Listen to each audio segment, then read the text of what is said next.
I'll start the stream when we start the event. Exactly. Would you mind? Can you let me know if you're going to be around at the end of the meeting, because I'm not sure I'll be able to stay right until the end. Okay. What I can't do anything though. I think Paul, you will be here till the end of the meeting. You're muted, I think. Yeah, I will. Oh, by the way, I've started the stream on YouTube because you're live streaming elsewhere. So yeah, did I start too early? I don't mind. I mean, I just turned it on, although, well, whatever. Both of you can please check if everything's okay there.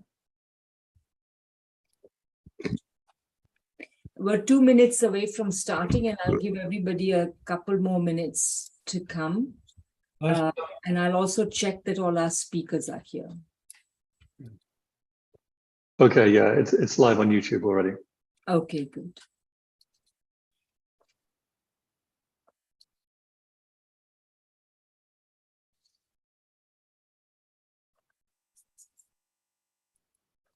Thanks, Arnold, for the invitation, okay? Pardon? Thanks for the invitation. It's a pleasure.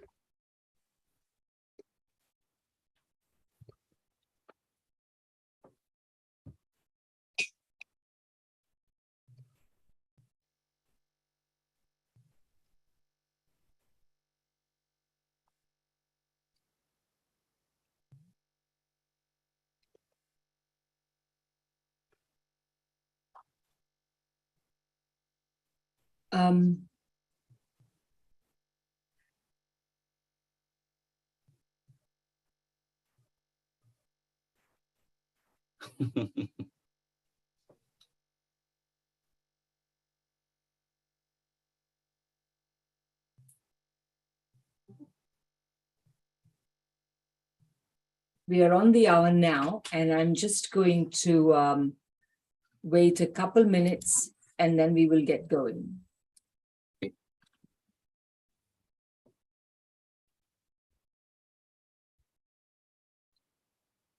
Okay, Ben is here. That's good.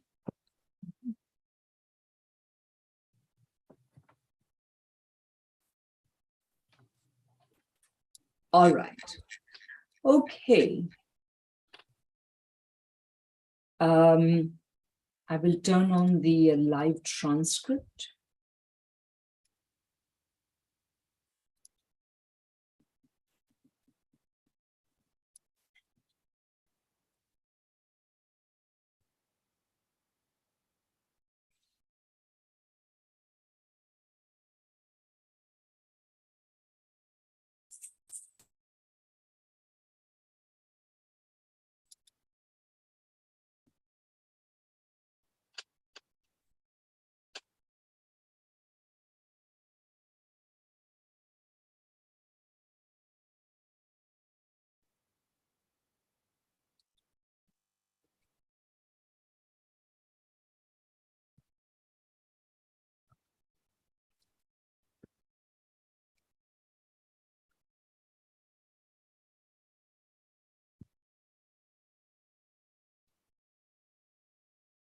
Okay, I think we should probably get started. The live stream is working. Paul and Alan, if you are recording, please start the recording. We are in speaker view. The live transcript is on. So hello, everyone. Welcome to the latest of the Zoom events organized by the International Manifesto Group. Today's title is The Summit of the Americas versus CELAC. Whither the Monroe Doctrine at 200. My name is Radhika Desai, and I'm the convener of the International Manifesto Group. I'm speaking to you today from Winnipeg in Canada, a city that stands on the stolen lands of the Anishinaabe, the Cree, Oji-Cree, Dakota, and Dene peoples, and is also the homeland of the Métis Nation.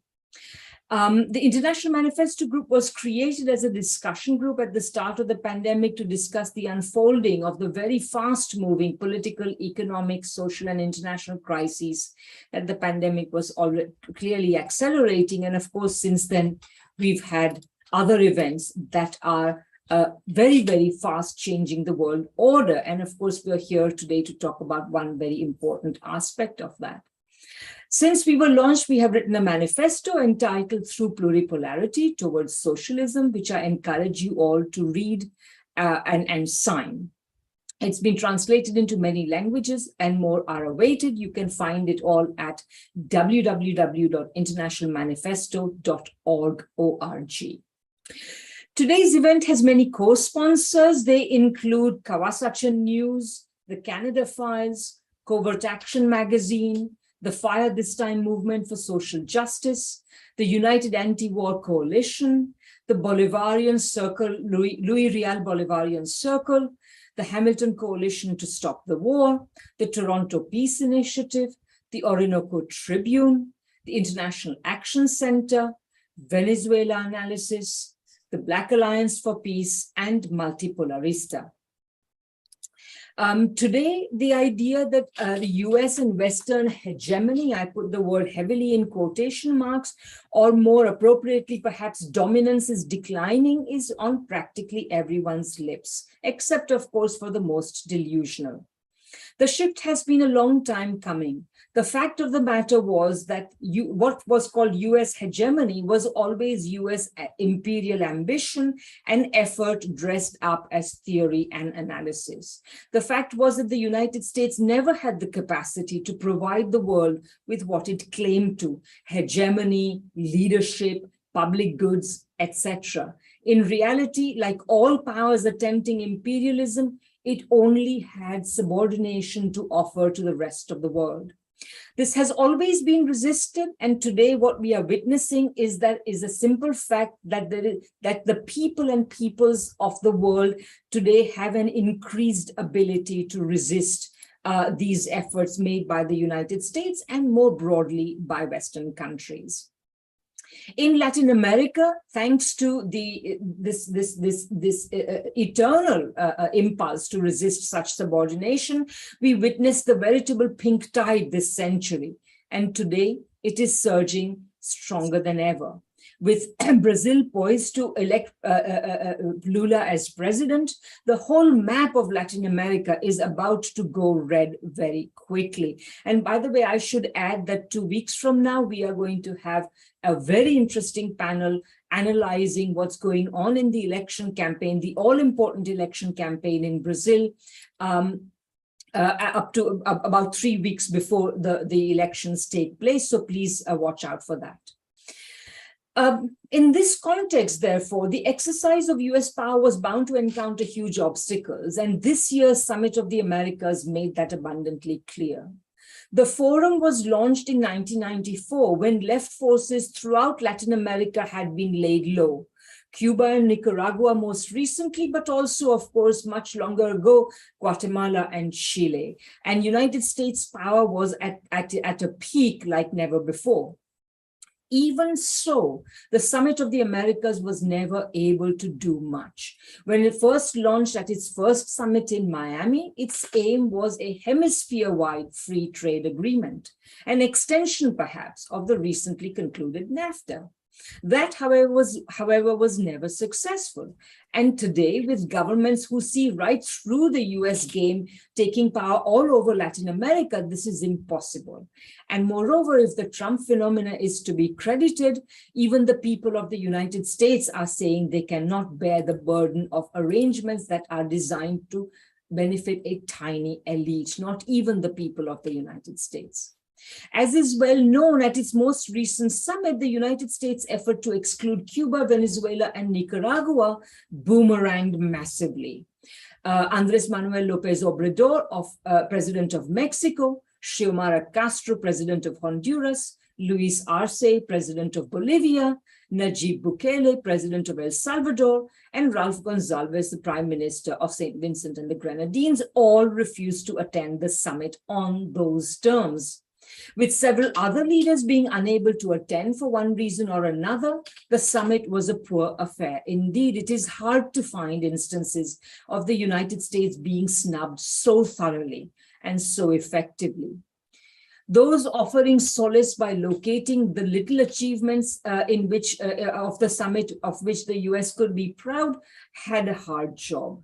Andreas Rosenthal, I read somewhere on the web, founder of the Mexican Council on Foreign Relations, for example, had to admit, and I'm now quoting, many leaders expected a major announcement from the United States on a substantial commitment of funding for Latin America's infrastructure and economic development.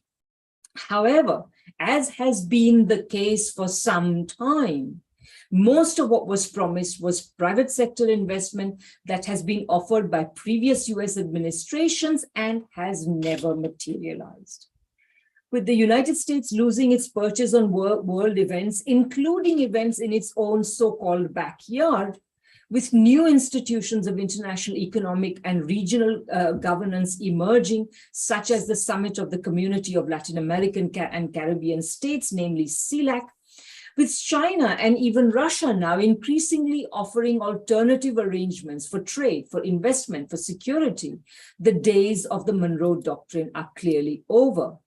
The Monroe Doctrine is generally interpreted as a doctrine asserting that the Western Hemisphere was a sphere of exclusively US influence, and therefore as a cornerstone of American imperial policy. And undoubtedly, most US administrations have interpreted it this way and have acted in the fashion that it prescribes.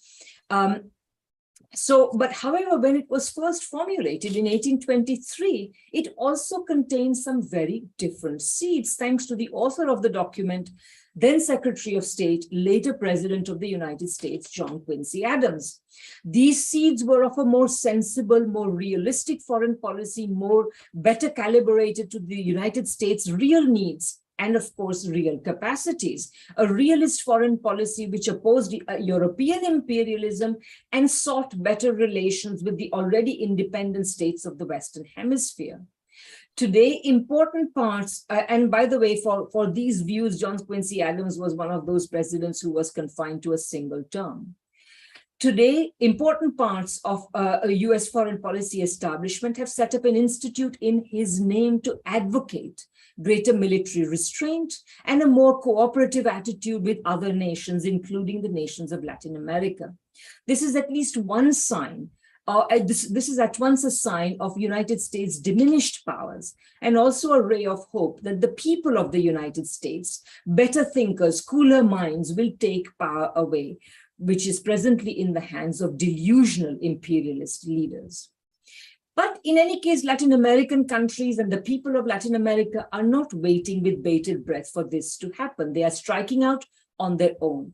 To discuss exactly how and why, we are joined today by some of the most authoritative and inspiring speakers we have on the left who concern themselves with Latin America, including two very important figures holding high office in the country at the forefront of the fight for Latin American socialism, namely Venezuela.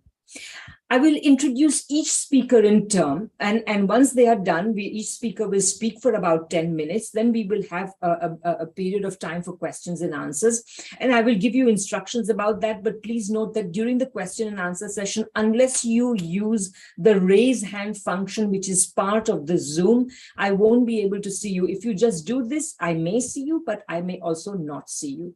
So please familiarize yourself with your Zoom and try to find the raise hand function. Throughout the talk, the chat is available for use, but those of you who find it distracting, if it keeps appearing at the bottom, all you have to do is pop it out and make it a separate window, and then you can look at it if you want, but you can also ignore it if you want. Okay, so now let me go on and introduce our first speaker.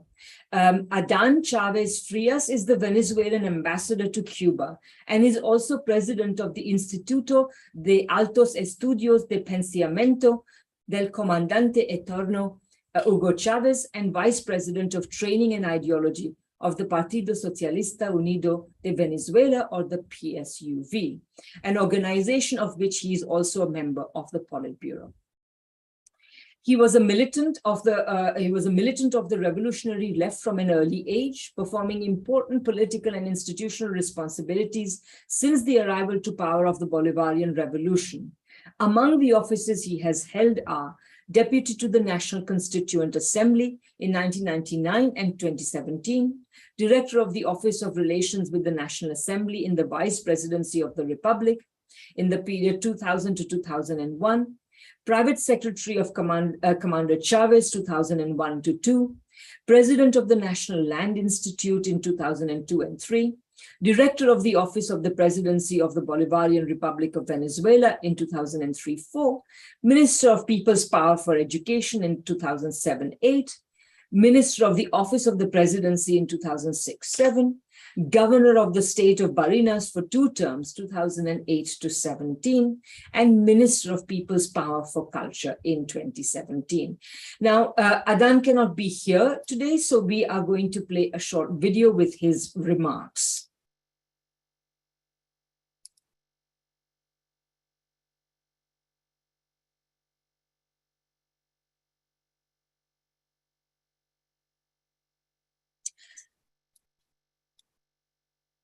Paul, the sound is missing. Can we play it again? I'm sorry? The sound cannot be heard. Oh, Those okay. who would like to listen in Spanish cannot hear him. Okay. Well, I'm not sure why that is, but we'll try again. The sound is turned on from my end. So maybe I need to mute my microphone. Paul, this is Carlos here. If you stop this screen share and start again, then it should give you an option to see if you want to share sound, to share your computer's audio.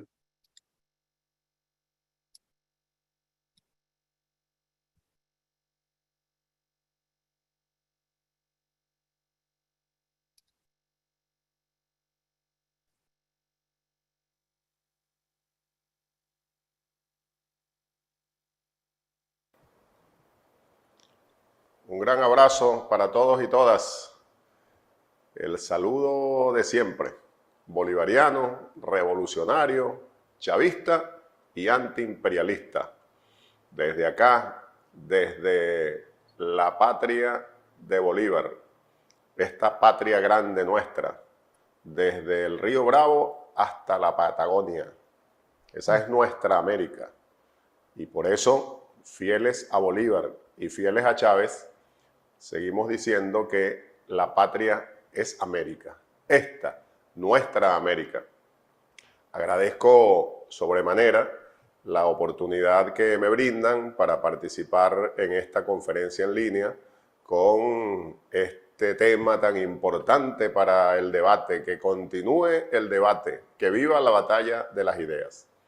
Y fíjense, aprovecho para compartir con ustedes estas ideas para ese debate. Yo particularmente pienso que la Cumbre de las Américas y ese intento del gobierno norteamericano, del imperialismo yanqui con sus aliados, de seguir reviviendo la doctrina Monroe a 200 años de su lanzamiento, es un intento infructuoso. La doctrina Monroe, desde mi punto de vista, ha muerto, a pesar de los intentos de ese imperialismo de revivirla. Y aquí están los elementos, rápidamente. Fíjense, en el 2001, en la Cumbre de las Américas realizada en Quebec, asistió el comandante Chávez a 2 años de haber iniciado el gobierno revolucionario bolivariano en Venezuela. Y en aquel momento, el presidente Chávez, el único revolucionario, progresista, participante de esa cumbre, porque Cuba, con Fidel Castro a la cabeza, estaba excluida de la Cumbre de las Américas. Allí Chávez enfrentó fuertemente, con argumentos muy sólidos, aquel proyecto del imperialismo norteamericano para intentar revivir a la doctrina Monroe a través de el llamado Alianza de Libre Comercio para la América, el ALCA. Y Chávez solo firmó con reserva la declaración final de aquella cumbre. Y el imperialismo y sus aliados celebraban, pensaban que efectivamente iban a lograr sus propósitos y que 4 años después, efectivamente, el ALCA iba a ser impuesto en toda nuestra América y por tanto iban a lograr revivir la doctrina Monroe, que como sabemos, bueno, un proyecto de dominación, de invasión, de muerte para nuestros pueblos.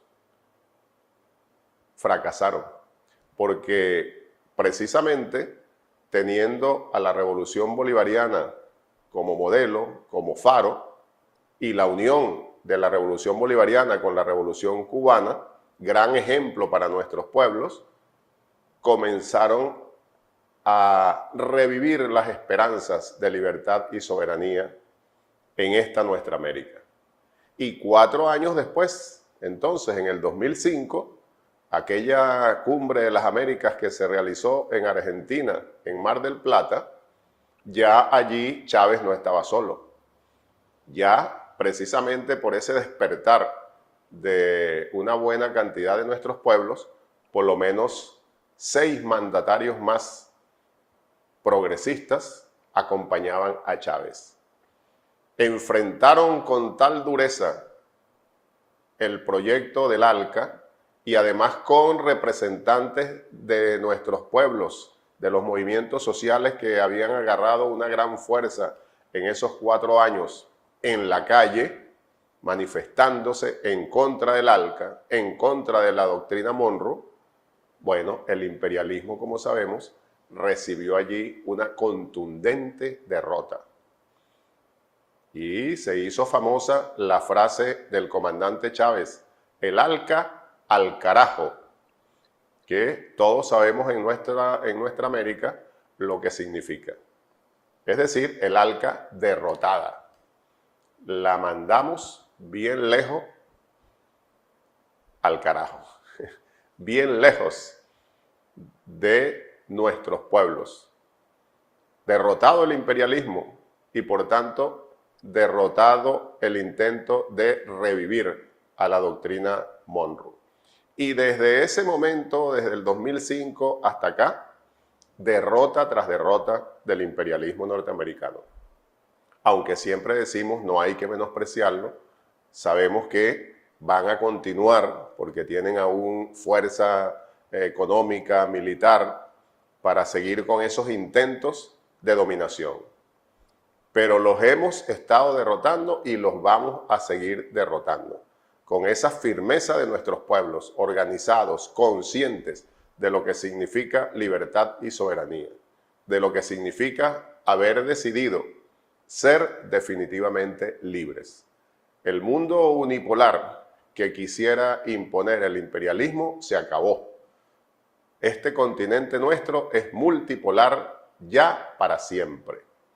El imperialismo es cierto que logró algunos triunfos circunstanciales y logró derrotar a algunos de esos gobiernos progresistas que participaron en la Cumbre de las Américas de Mar del Plata. Pero también es cierto, y por eso decimos circunstanciales, que nuestros pueblos siguieron organizándose, continuaron sus luchas y aquellos terrenos perdidos por algunos momentos están siendo recuperados.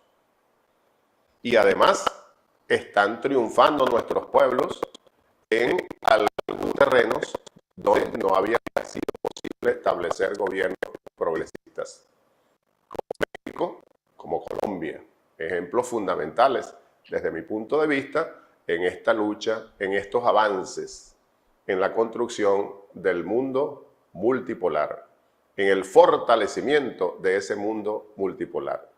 Y es importante entonces mencionar también que como contraparte a los intentos de revivir la doctrina Monroe, los intentos de continuar dominando a nuestra América del imperialismo, bueno, aquí tenemos, así como fue derrotada el ALCA, Chávez junto a Fidel en su momento, después de aquella cumbre de Quebec, fueron perfilando, le fueron dando forma al proyecto del ALBA.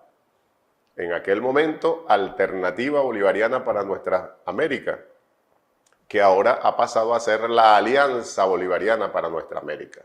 Alianza que significa unión, unión entre nuestros pueblos. Y a ese proyecto de cooperación le dieron forma Cuba y Venezuela. Luego se sumó Bolivia, bajo la presidencia de Evo Morales, y se fueron sumando pueblos, gobiernos progresistas del Caribe. Y en este momento el ALBA se consolida con 9 países participando y la posibilidad cierta de seguir sumando para la consolidación, para la unión, para verdaderos convenios de cooperación, de iguales entre iguales, respetando la autodeterminación de cada pueblo. Verdadera unión, libertad y soberanía. Y con los mismos propósitos o con propósitos muy similares, la CELAC, Comunidad de Estados Latinoamericanos y del Caribe, fortalecida. Lo hemos mostrado recientemente. Así como fue derrotada el ALCA en la Cumbre de las Américas el 2005 y han venido sufriendo derrota tras derrota, pues aquí está la muestra más reciente. La Cumbre de las Américas, la última que se realizó, un total desastre. La gran mayoría de los países participantes rechazando los intentos de revivir la doctrina Monroe, rechazando y denunciando la exclusión de países como Venezuela, Cuba y Nicaragua por deseo del gobierno norteamericano para intentar frenar nuestros avances. Y los resultados están a la vista. El imperialismo derrotado una vez más. Esa Cumbre de las Américas, un total desastre, por lo que ya mencioné. Mientras que la CELAC continúa fortaleciéndose. Dicho así rápidamente, ahí están las muestras de lo que decía. Nuestro mundo, nuestra América, es ya para siempre multipolar. Hagan lo que hagan los miembros, los defensores del imperialismo yanqui y sus aliados, no podrán frenar los avances de nuestros pueblos. Hagan lo que hagan, nosotros seguiremos triunfando. Porque, como lo dijo el comandante Chávez en su momento, en nuestra América se realiza una revolución permanente para el avance, para la consolidación, para la unión de nuestros pueblos y para continuar derrotando al imperialismo yanqui y sus aliados. Y por eso permítanme entonces terminar con una cita de nuestro comandante eterno. Dijo Chávez en el 2009, en nuestra América existe una revolución permanente, como ya dije, y continúa Chávez. Es una revolución que trasciende lo ideológico, es geográfica, geopolítica, es una revolución de los tiempos, una revolución moral, es una revolución necesaria, es grande por el tiempo que carga por dentro, es grande por el espacio que abarca. Nadie podrá frenarla. Palabra de Chávez, palabra de nuestros pueblos. Y por eso gritamos desde aquí, viviremos y venceremos.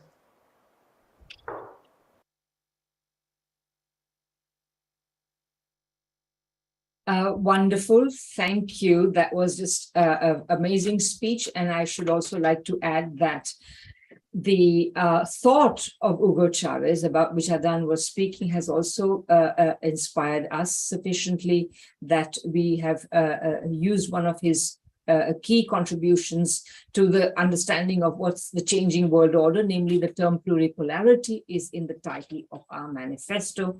It's in many ways a far superior term analytically than multipolarity, because it denotes the existence of many different ways for societies to organize themselves, and of course asserts the sovereign right of societies to take charge of their own affairs.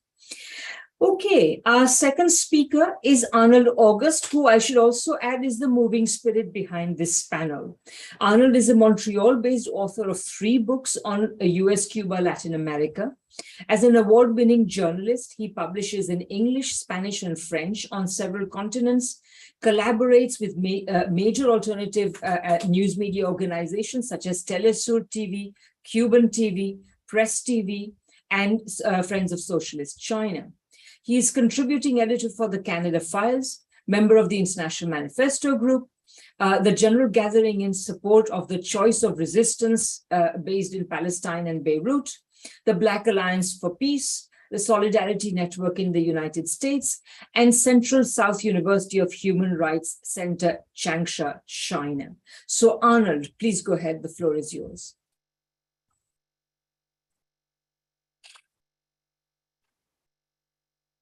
Oh, Arnold, you're muted.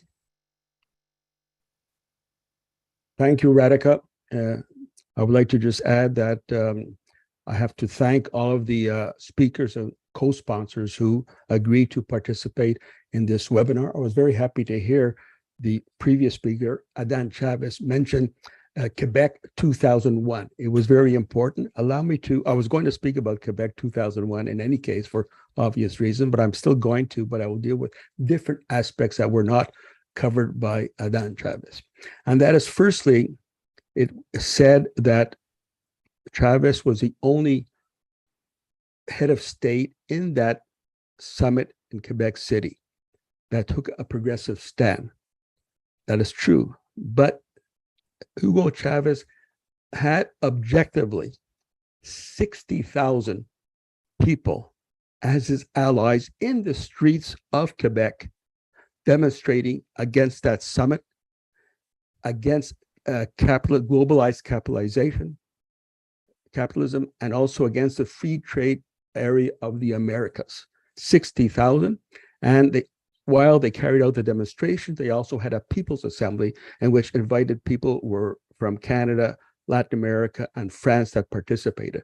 Now, of course, the Canadian state, rather than listening to the demands of the people from all the hemisphere, they set up barricades. They had 7,000 cops there to try to defend the venue from the demonstrators, and had at their disposal no less than 5,000 tear gas canisters. There was a war broke out, sort of to speak, between the demonstrators and the security who tried to protect the security. In fact, the part of the barricades they set up were actually overturned at one point. And in the end result, there was 463 people arrested, but inside the halls of that summit, everyone knew about it, they heard about it. And so it was a very important event. Now, when Chavez was there in that event in Quebec City, he had a reservation on a couple of points of that declaration, which is written in the final declaration, that Hugo Chavez has a reserve with regard to 2 points. One is paragraph 1 and paragraph 6 of that final declaration, because it defines democracy according to the US notion of representative democracy. So this is in the record books. Now, it was also mentioned by Adan Chavez that this was the beginning of further collaboration between, on the one hand, Venezuela and Cuba, as well as their respective leaders, Hugo Chavez and Fidel Castro. The next step in this cementing of relationship after Quebec in 2001 took place just a few days later, when on April 25th, 2001, Fidel Castro took the very rare, unusual step of sending a message to the Mesa Redonda television, which is the most important TV political program in Cuba. The message basically opposing Chrétien, using providing a pretext for him supporting the exclusion of Cuba from that summit of the Americas, and thus saying that we have no cannot agree with Chrétien's view on our democracy in Cuba. Now, it was not over. A few days later, I received a phone call from the Cuban authorities. I was in Montreal. Come to Cuba. We need you in Cuba. So, of course, I went to Cuba. Soon after arriving, I was in a room with representatives of other governments in South America whose governments whose government supported the expulsion of Cuba, or the not accepting Cuba to be part of the Summit of America, such as Argentina and such as Uruguay. So we were invited to speak in the Tribuna in the May 1st massive 1 million people yearly march on May 1st, and they spoke. And when I spoke, of course, I used the opportunity to tell the truth about the Chrétien government, the Canadian government, so-called hypocrisy with regards to democracy, in Cuba, the so-called violation of human rights, when we saw just only a few days earlier how when people were trying to have their voices heard in Quebec City, a massive repression took place by the Canadian state against these peoples.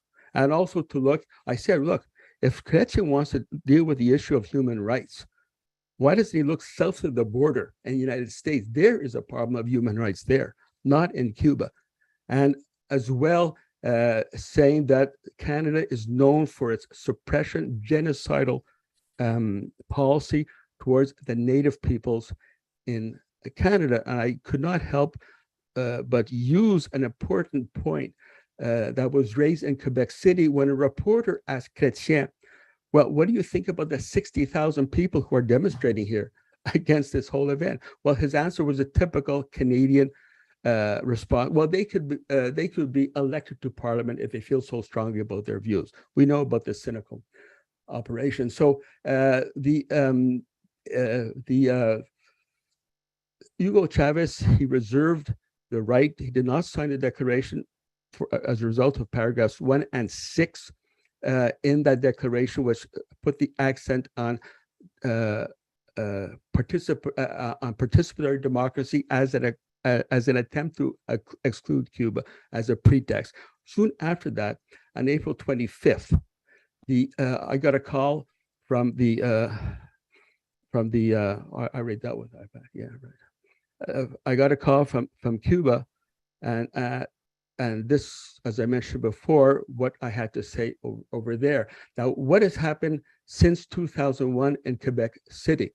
I would say that we have the Los Angeles Summit in Quebec City, in which, like in Quebec President, a People's Summit was organized in opposition to the Biden policy of exclusion in that summit. Now, I like to deal with what has happened between 2001 and 2022 now. What are the major differences? Well, we have had one after another pink tide, waves of pink tide going on. I would like to deal with the current one: Cuba, Venezuela, Nicaragua, and Bolivia. Now, I believe they are all part of the pink tide. In my view, what we have to look not so much as the leaders. If we take the example of the leader of Chile, Boric, he is of course controversial whether he's left or not. But I think, in my view, the most important thing is to see the mass movement which arose, and in which someone like Boric, he wrote the crescendo of that mass movement in the several years preceding his election. And I asked my friends in Montreal, I have a lot of friends in Montreal who are of Chilean origin. I said, well, what do you think of Boric? Well, the answer was simple and unanimous. They said, Boric or not Boric, we are going ahead with our program that came out of these demonstrations. That is, if Boric does not follow through what he said, then they will have to deal with us. And I think this is why I would include all of these countries as part of the pink tide. And the other major event that makes it important difference between now and 2001 in Quebec City is the rise of China as an important political economic factor, and its increasingly close ties with Latin America, which we did not have before. And also I would add Iran, because it specifically has very close ties with Venezuela, assisting Venezuela to kickstart its economy. So in closing, I'm going to say simply, like in Canada, what should we do in Canada with regards to the current situation? I think that the most important thing that we have as journalists, those of us who are involved in alternative press, we have to give increasingly more space to the mass movements in Canada, for example, the First Nations, the trade unions, etc., in order to try to push the movement forward using the 2001 Quebec City as a model. And lastly, I would say that it's important in Canada that we say loud and boldly and loud that Canada should have no place in any project of Latin American integration, because Canada, like the United States, is part of the US imperialist attempt to still impose the Monroe Doctrine and to contain Latin America, not to allow countries coming to the fore to oppose US imperialist domination of the region. Thank you.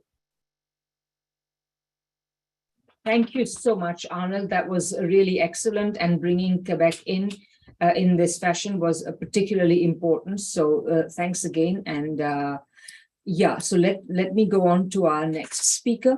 Our next speaker is Elias Jabor. Elias is Associate Professor of Theory and Policy of Economic Planning at the Rio de Janeiro State University and one of the most prestigious Latin American researchers on Chinese socialism. He is a member of the Central Committee of the Communist Party of Brazil and has written many books on Chinese market socialism and economic reforms. And many of you may have well attended his recently launched book with Alberto Gabriele, entitled China, the Socialism of the 21st Century, which was published in English by Routledge. So Elias, and I should also add that you will also see Elias here, and along with the panel he is organizing on the Brazilian elections in a couple of weeks here. But Elias, please go ahead. Thanks, Rajika. Thanks, Arnold August, for the invitation. The reason for this event is very significant. This is not just an issue involving the summit of the Americas against the Organization of Latin American and Caribbean States. I propose another question. What's the historical place of the so-called Monroe Doctrine almost 200 years after its release? This is a question. The immediate answer is simple: no. It's a neocolonial doctrine that inaugurates a particular historical form of imperialism. US imperialism first colonized its own territory by murdering millions of indigenous people. At the beginning of the 19th century, US began to try submitting the Latin America in a so-called New Order. In the Brazilian case, a very interesting case, the sagacity of Brazilian people and even of the Portuguese colonizers prevented the United States establishing itself in Amazon or putting Brazilian territorial unity in check like occurred in former Spanish colonies. Since then, the world has undergone several transformations, including not only the European revolutions in 8th century 38, the German unification under Bismarck leadership, and two imperialist wars. The United States, for example, in the second half of the 19th century, managed to unify its national territory, forming an immense continental economy protected by two oceans. Here is a feat that definitively marked the future of humanity. In the same way, in the 1970s, another event pointed the world towards the overcoming of capitalism by socialism. These are two historical processes that we must keep in mind when judging the beginning, the development, and the current stage of imperialist domination over Latin America and Caribbean states.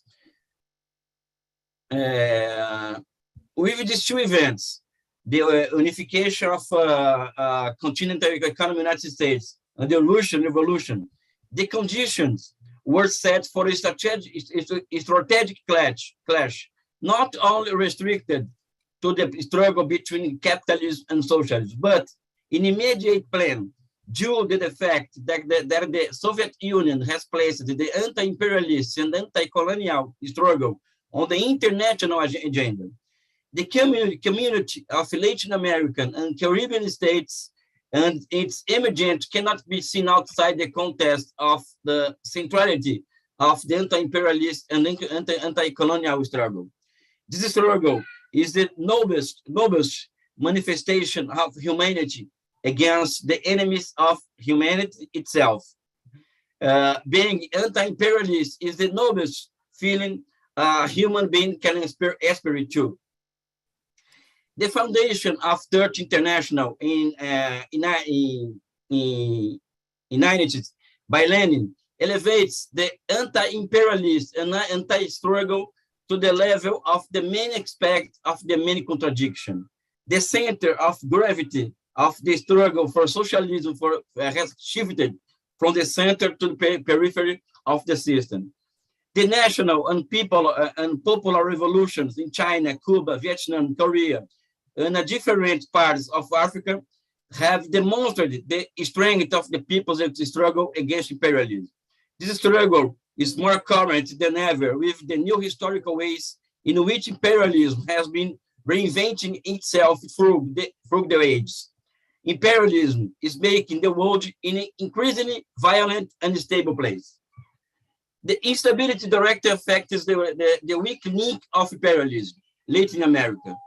In the last 20 years, the resistance movements to imperialist domination in the region has intensified with the rise of progressive governments in several countries, while Latin America has become laboratories for new forms of coup d'etat, lawfare, and hybrid warfare.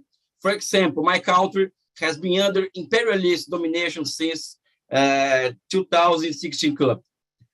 We are at a time when, despite the end of first socialist experiments, the world openly contests the unipolar order and the so-called Western public opinion.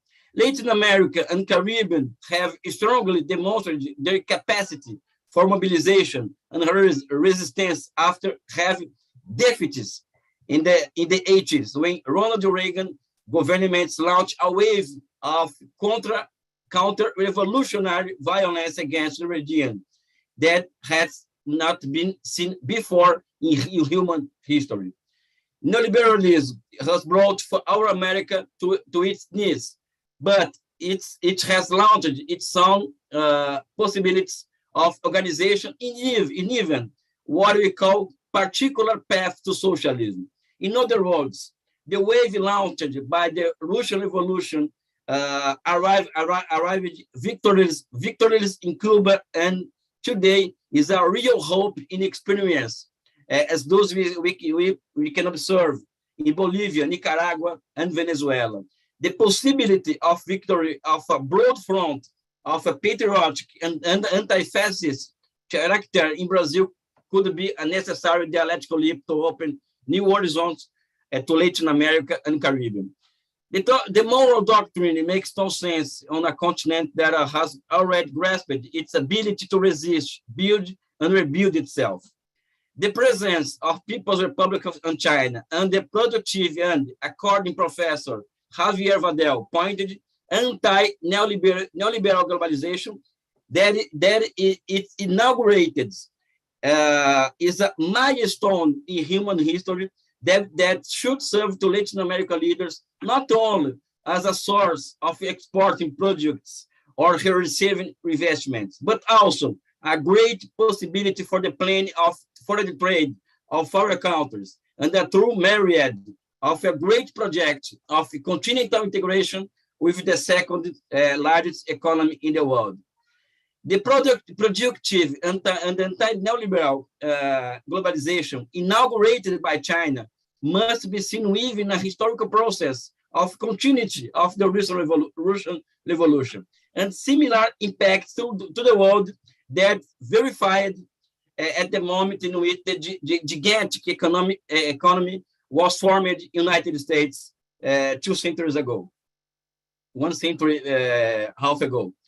If the formation of this continental economy in North America was a milestone in the world consolidation of capitalism, the formation of a continental economy in China and the inauguration of a productive globalization commanded by China is a new milestone in the historical transition that we have been experiencing from Russian Revolution till now.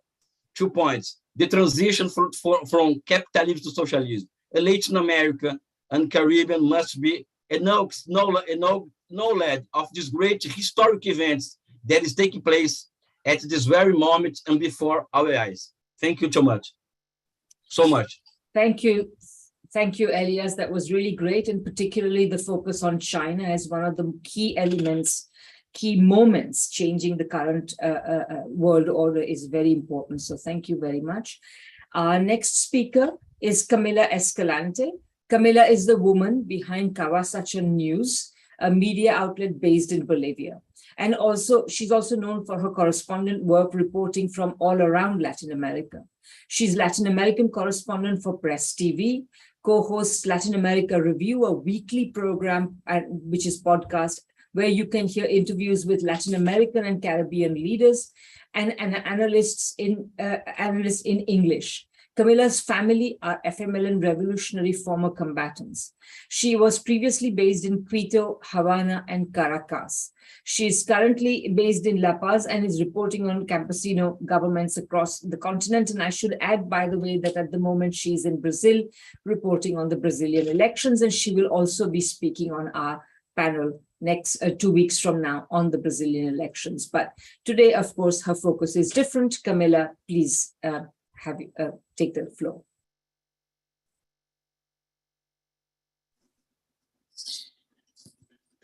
Thank you so much, Radhika, and thank you to all the rest of the organizers, Alan, Carlos, and Arnold August, of course, for inviting me to join this great panel. I wanted to first talk about the Caribbean, just in case anyone else doesn't touch on it, because I know that there are a lot of experts on this panel that may know more about the countries that I typically cover.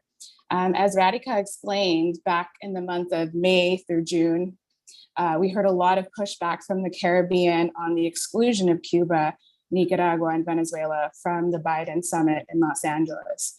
To different degrees, the governments of Dominica, Belize, Barbados, St. Vincent and the Grenadines, and Antigua and Barbuda, among others, condemned the exclusion of these governments and the people, and movements that they represent.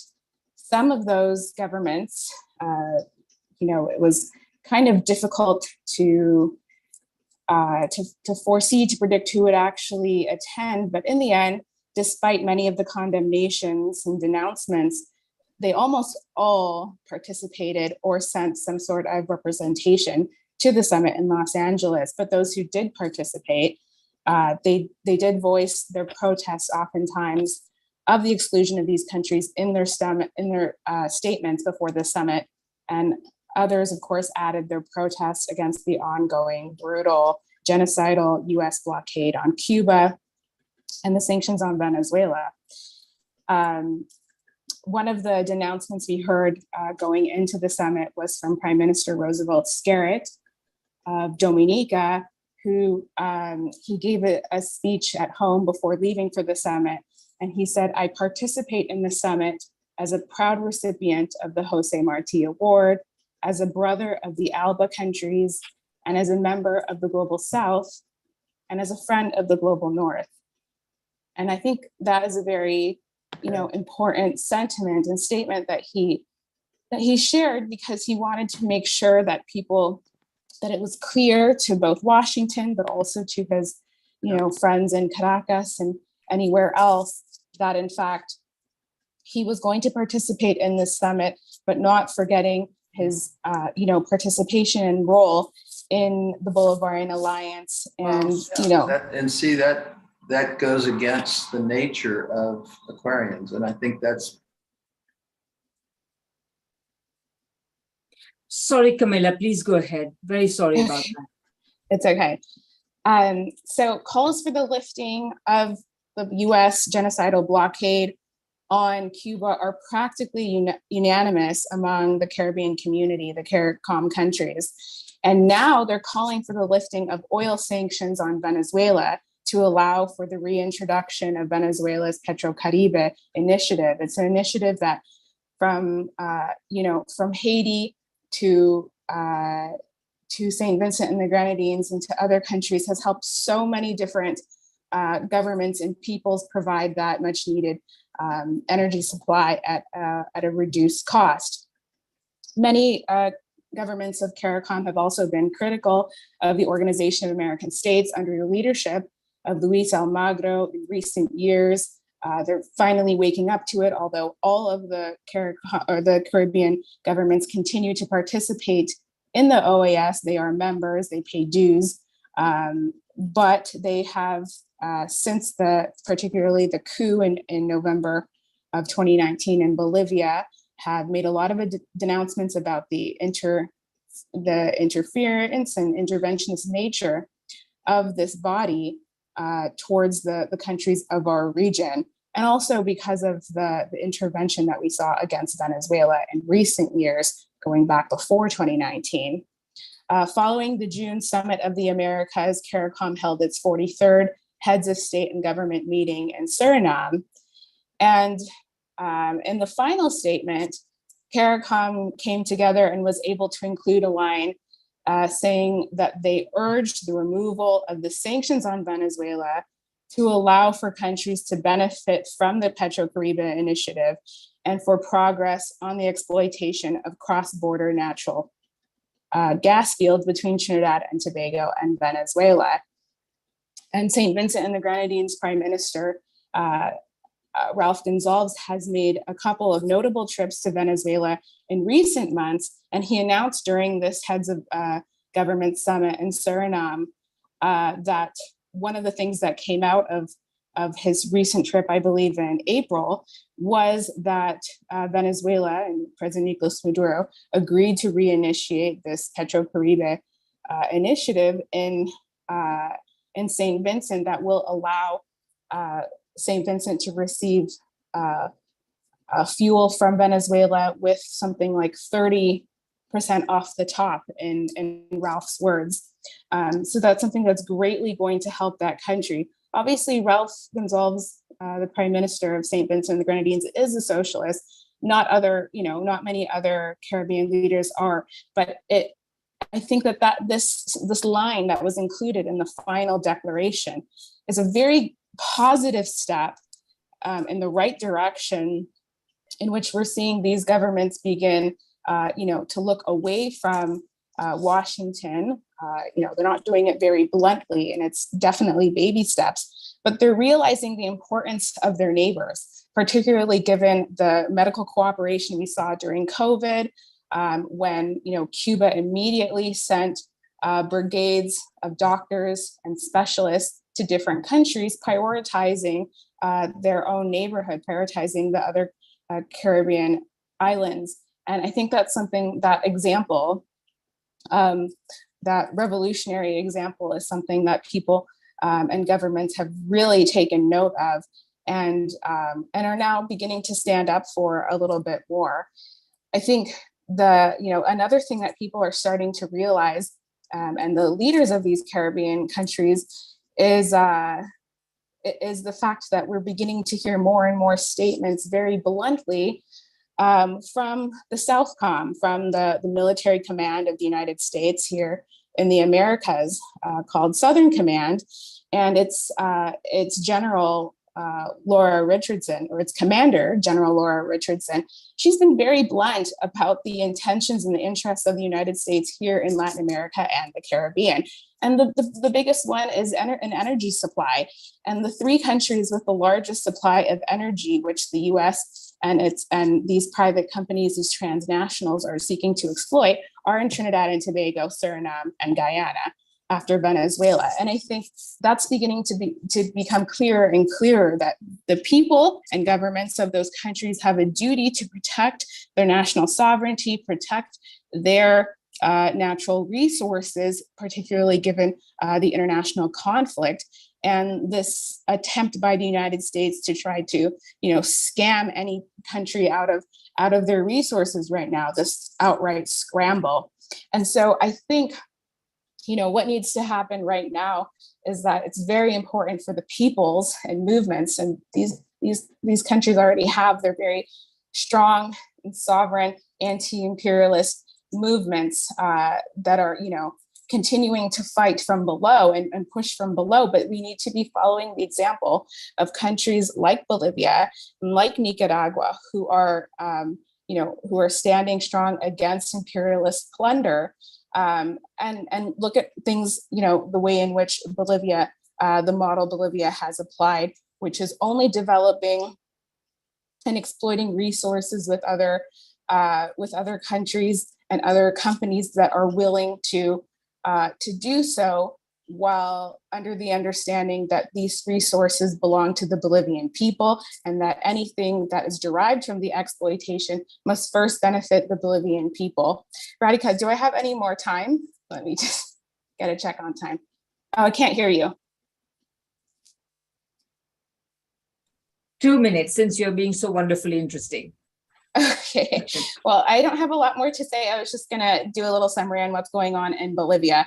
So this Thursday, there was a massive march once again of the unions and the social movements and the indigenous organizations convoked by the COB, the Bolivian Workers Central, which is, one of the largest, confederations, let's say, of Bolivian unions. And that was in support of the unity of Bolivian people and in defense of the mass government, the movement towards socialism government. And at the end of this massive march, President Luis Arce gave a speech in which he recalled the persecution, the imprisonment, and the killings that we saw less than 3 years ago that took place during that year-long coup. And he said, "Over my dead body will we allow another coup to take place in Bolivia." He warned that the right will continue to look for reasons to destabilize the country, to wear down the movements and their morale. And currently, we continue to see more of the same. The pro-coup sectors are politicizing the upcoming census. They're funneling money to small communities in order to get these communities to oppose the MAS and cause instability. And this is the case in Los Yungas, where you're probably going to begin seeing in the headlines once again that there's a very serious and violent conflict between two structures of the coca growing community in that area. And there's also threats of bosses lockouts in Santa Cruz, where the far right has a base, and where those sectors have very solid alliances with the continental right wing and continue to conspire with individuals who have tried to subvert other socialist governments. This is a huge danger that we have people who participated in those US planned July 11th protests in Cuba that are, conspiring with the far right of Bolivia. It's something that we constantly need to look out for. But just to quote Luis Arce to finish, he said, "We're not going to loosen up before the foreign and national interests that seek our natural resources." Once again, they want our lithium, they want our gas, they want our iron, they want our food, they want our resources. They're concerned that we have woken up and found the path for development, progress, employment, and industrialization in Bolivia. They would like to be in government once again to sell our resources, our public companies, at the price of a dead chicken, as they were already doing. Thanks so much, Radhika. Thank you, Camilla. It's always so inspiring to listen to you because you always bring amazing new perspectives. And today we feel, I'm sure I'm not alone in saying that I've learned so much, not only about the Caribbean, but about the energy politics that are now so important in determining the future of that region. And so thank you very much. I see that Yuri is already lining up with questions, and I'm sure there will be others as well. But let's go to our next speaker now. We have 4 more speakers. Our next speaker is Carlos Ron. Carlos is Vice Minister of Foreign Relations for North America, and he also currently serves as President of the Simon Bolivar Institute for Peace and Solidarity Among Peoples. As a diplomat in the past, he has been Venezuela's chargé d'affaires in the United States and has represented Venezuela before the United States of America and the Federative Republic of Brazil.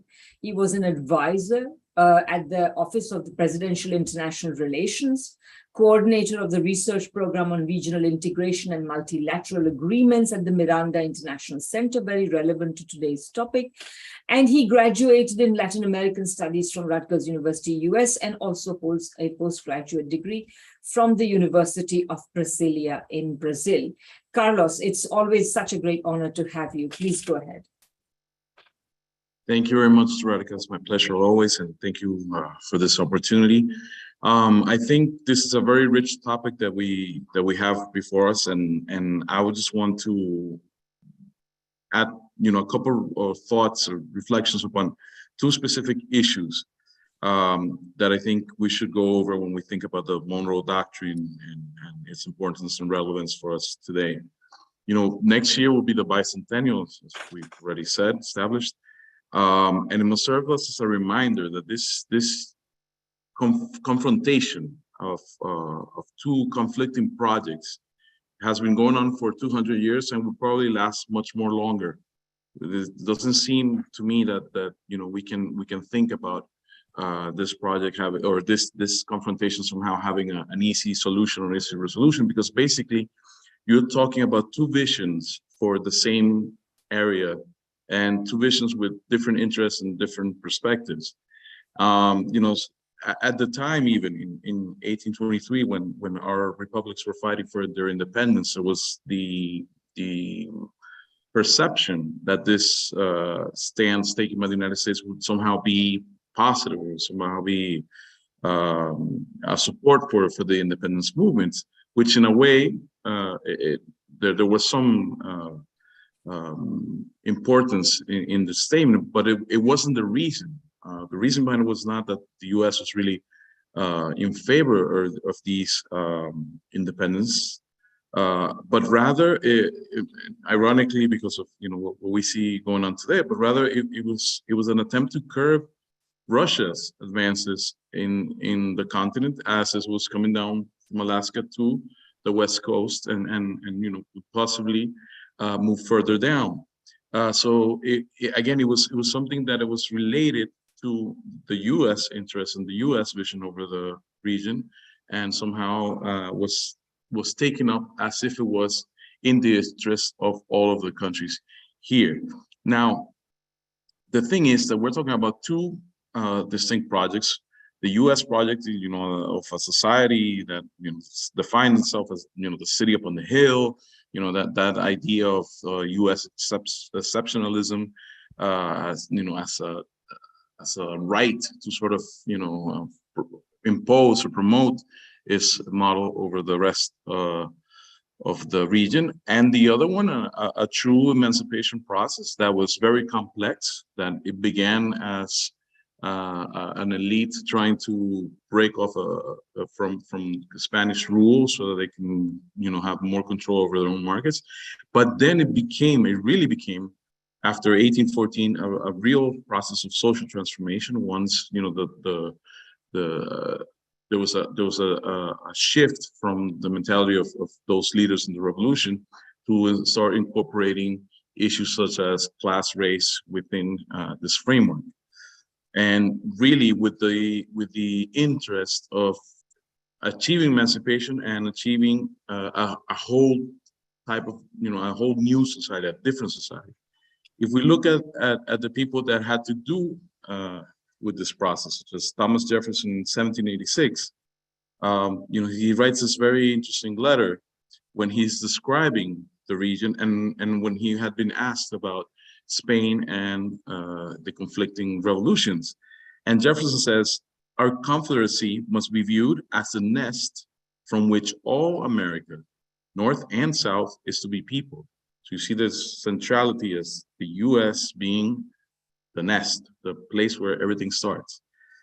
He continues, we should take care to not think it for the interest of that great continent to press too soon on the Spaniards. Those countries cannot be in better hands, meaning Spanish, you know, the colonies or fighting for the independence were in the better hands as because we're in Spanish hands. Those countries cannot be in better hands. My fear, he says, is that they are too feeble to hold them till our population can be sufficiently advanced to gain it from them piece by piece. Now, why do I make this point? Because, you know, when we discuss imperialism today, when we bring these issues up, you know, there's always this tendency as to minimize the role of U.S. imperialism, as to minimize the meaning, as to think, well, this is maybe a conspiracy theory, this is something that is not as relevant or as important anymore. But it's a long-term project, and it's a long-term project that had already been set out and had already been explained by the forefathers of the U.S. Since the beginning. And in the same way, you know, when Bolivar writes the Jamaica letter, then he makes a statement where he says, where you can contrast the view of the region. I, says Bolivar, more than any other, wish to see America form the greatest nation of the world, not so much for its extension and wealth as for its liberty and glory. Meaning he's envisioning there a social project, not the concentration of wealth, as, you know, Jefferson explains, with, you know, by taking piece by piece, was actually more of a social project. This conflict is still ongoing. This is the conflict that has defined relations within the whole continent throughout all these 200 years, and will continue to do so. And I say this because, you know, when there's ups and downs in the relationship. There's, you know, every so often we change governments in the region, and one may get closer or further away from the U.S., but it's still the same view that is held from Washington towards our region. In the case of Venezuela right now, for example, you know, we have there's a Democrat administration, which is in a way not as vocal and as aggressive as the Trump administration was with the imposition of unilateral coercive measures or sanctions, or they're called. But at the end of the day, they still haven't lifted what the Trump administration did.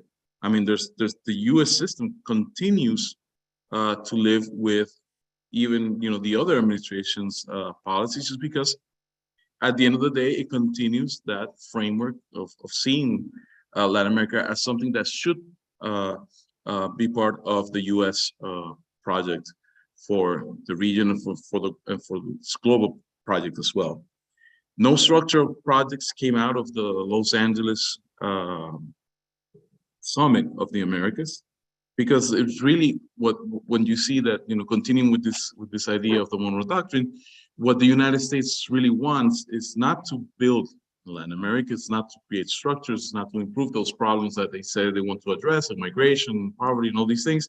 What they really want to do is maintain access, direct access to Latin American resources, especially now in a conjuncture where there is conflict in Europe. There's the possibility of conflict in the Indian Pacific, and they need to consolidate their capability of accessing our resources on this hemisphere. So basically, what they wanted to do, or what they were pushing for, is a meeting where they tried to align the countries, but it sort of backfired, because there was no negotiation, there was no real conversation of the region. It was just, we're here, we're opening this meeting, so you guys should come and sit with us and so forth.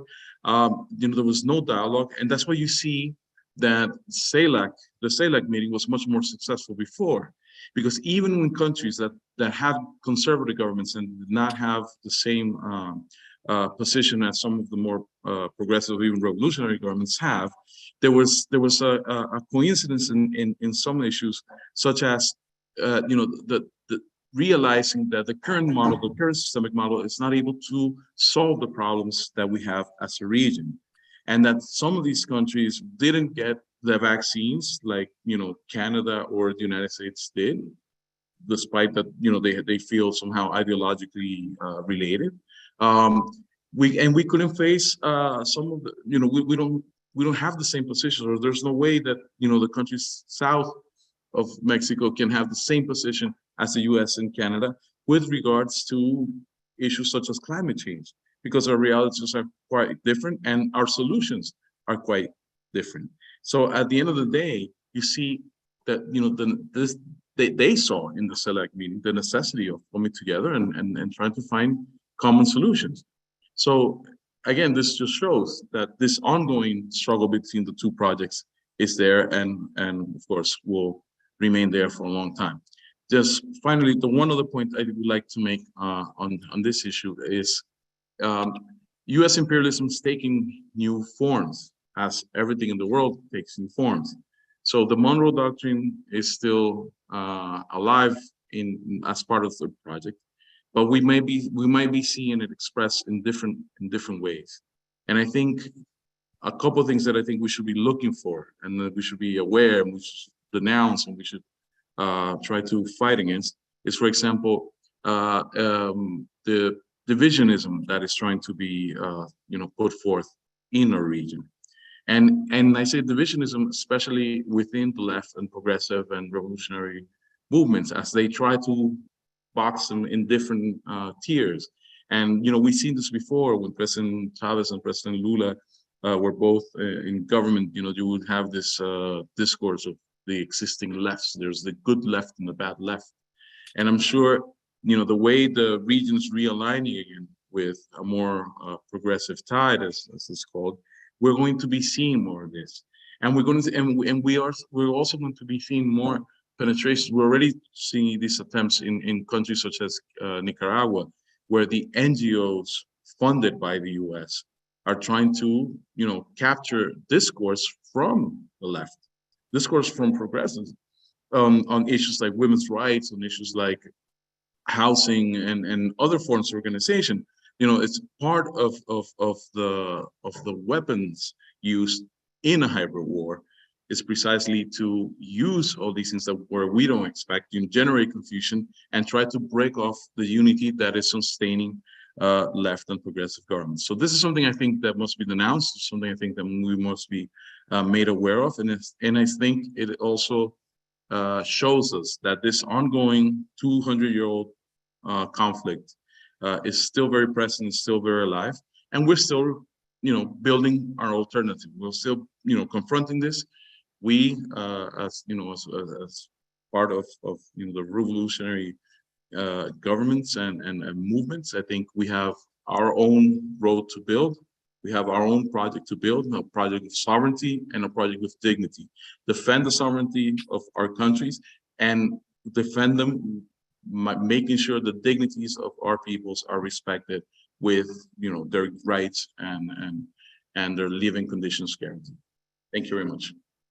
Thank you so much, Carlos, for emphasizing the formative and obviously continuing relevance of American expansionism as expressed in the frontier thesis, the idea that expansionism was the US's divine right practically down the road, and of course the changing forms that it now takes given the resistance that it is meeting. So thank you very much. Now we are going to our next speaker, who is Austin Cole, who speaks from the belly of the beast, shall we say, and has a lot to contribute, even though he has given me an extremely short bio, which is simply to say that he's a member of the Black Alliance for Peace, Peace's Haiti Americas team, and he's currently a graduate student at the Massachusetts Institute of Technology. So Austin, please go ahead. We are eager to hear you. Thank you, Radhika, and thank all the speakers that have come already. Hopefully, my bio is short. Hopefully, my words can speak for themselves as well. It was wonderful to hear from everyone, particularly on all the historical context that everyone has provided, and kind of the current conditions. So I want to depart from that point and from something that Carlos actually just mentioned around the changes in the current conditions, and talk a little bit as well about Black Alliance for Peace, about BAP's work in Haiti and in the Americas. So I think the question of the Summit of the Americas versus CELAC is an important one right now, particularly because I believe, as Carlos mentioned, although the Democrats in power right now in the US may take a different approach to Latin America and the Caribbean, the goal is the same, of expansion of US imperialism through slightly different tactics. And we see that across a myriad of different ways. So you see that the OAS and the OAS-sponsored Summit of the Americas, continued consolidation of both economic and military power there. You see the core group, which has been very active in Haiti, in the recent renewal of the UN mandate in Haiti, which is supported by the US, strongly supported and run by the US. And you'll see the expansion of SOUTHCOM, US Southern Command, in the region, and the militarization, increased militarization in the region. And this is something as BAP that we, as an anti-militaristic coalition, that we are very concerned about and doing a lot of work on, to draw attention to SOUTHCOM. And for those who may not know, the US military divides the world up into different zones. So we talk about AFRICOM, which is obviously the US African Command, which was expanded a lot under Obama, and we've now, in addition, begun to talk a lot about SOUTHCOM, which is growing. And what's important there's a lot to say, but what I'll say first, and kind of the most important areas, is that SOUTHCOM, the US has used sort of the idea of disaster preparedness, the climate crisis, and regional integration in order to increasingly militarize the region. We see this is tied to US war, supported wars in Ukraine, the US war in previous war in Afghanistan, police brutality in the 1033 program in the US at home, and the kind of colonization and the brutalization of African communities in the US, as well as the militarization of the region. Right? And so what SOUTHCOM has done is not only expanded its operations, but also tried to consolidate the other countries in the Caribbean, in the Caribbean basin in Central America as well, to do things like Operation Trade Winds, which are military exercise that happen throughout the Caribbean every single year, as well as more recent program called Sentinel Watch, which has taken place in Guatemala and Honduras, and is also co-sponsored by USAID. A lot of these things are under the guise of aid programs and, like I said, disaster preparedness, but have the ultimate goal of kind of changing the conditions of neocolonialism or imperialism in the region and increase militarization throughout the region. And one of the hardest things with that, and I think I really appreciated, Arnold, for your kind of historical context here and the importance of understanding mass movement versus any specific leaders, is that, in doing this, the US has brought in partners, particularly the larger countries in the region, Mexico, Brazil, and others, to try to support militarization in the Caribbean and throughout the region, under the guise of security, right, and security forces. And we see that as well with the US, with the UN mission in Haiti, and the mission in Haiti and the support of other countries. And we sort of called that out in a letter to AMLO in Mexico last month, to not support the ongoing, neocolonialization of Haiti that the US has continued to push as a response to, violence in the region. And so we know that while, we support kind of the progressive forces in the region, we also have to watch that the way that the US is trying to, mold things in the future, and an adaptation of the Monroe Doctrine is to kind of bring in junior partners into imperialism throughout the region, right? And to join in that, particularly in the Caribbean. And I really, really thank Camilla for the bringing the Caribbean into this space, because I think as we talk about human rights and the importance of human rights, at the Black Alliance for Peace, we talk about people-centered human rights, right, which are defined as emanating from bottom-up mass struggle, informed by a Black revolutionary and feminist intersectional framework. And what's really important there is not only thinking, not throwing out the entire understanding of human rights, but adding context to the liberal and European kind of colonial conception of human rights, which has been weaponized against the oppressed throughout the region, and taking that understanding that human rights are an arena of struggle. And when it's grounded and informed by the needs and aspirations of the oppressed, that they can be a way and a strategy for decolonization, radical social change.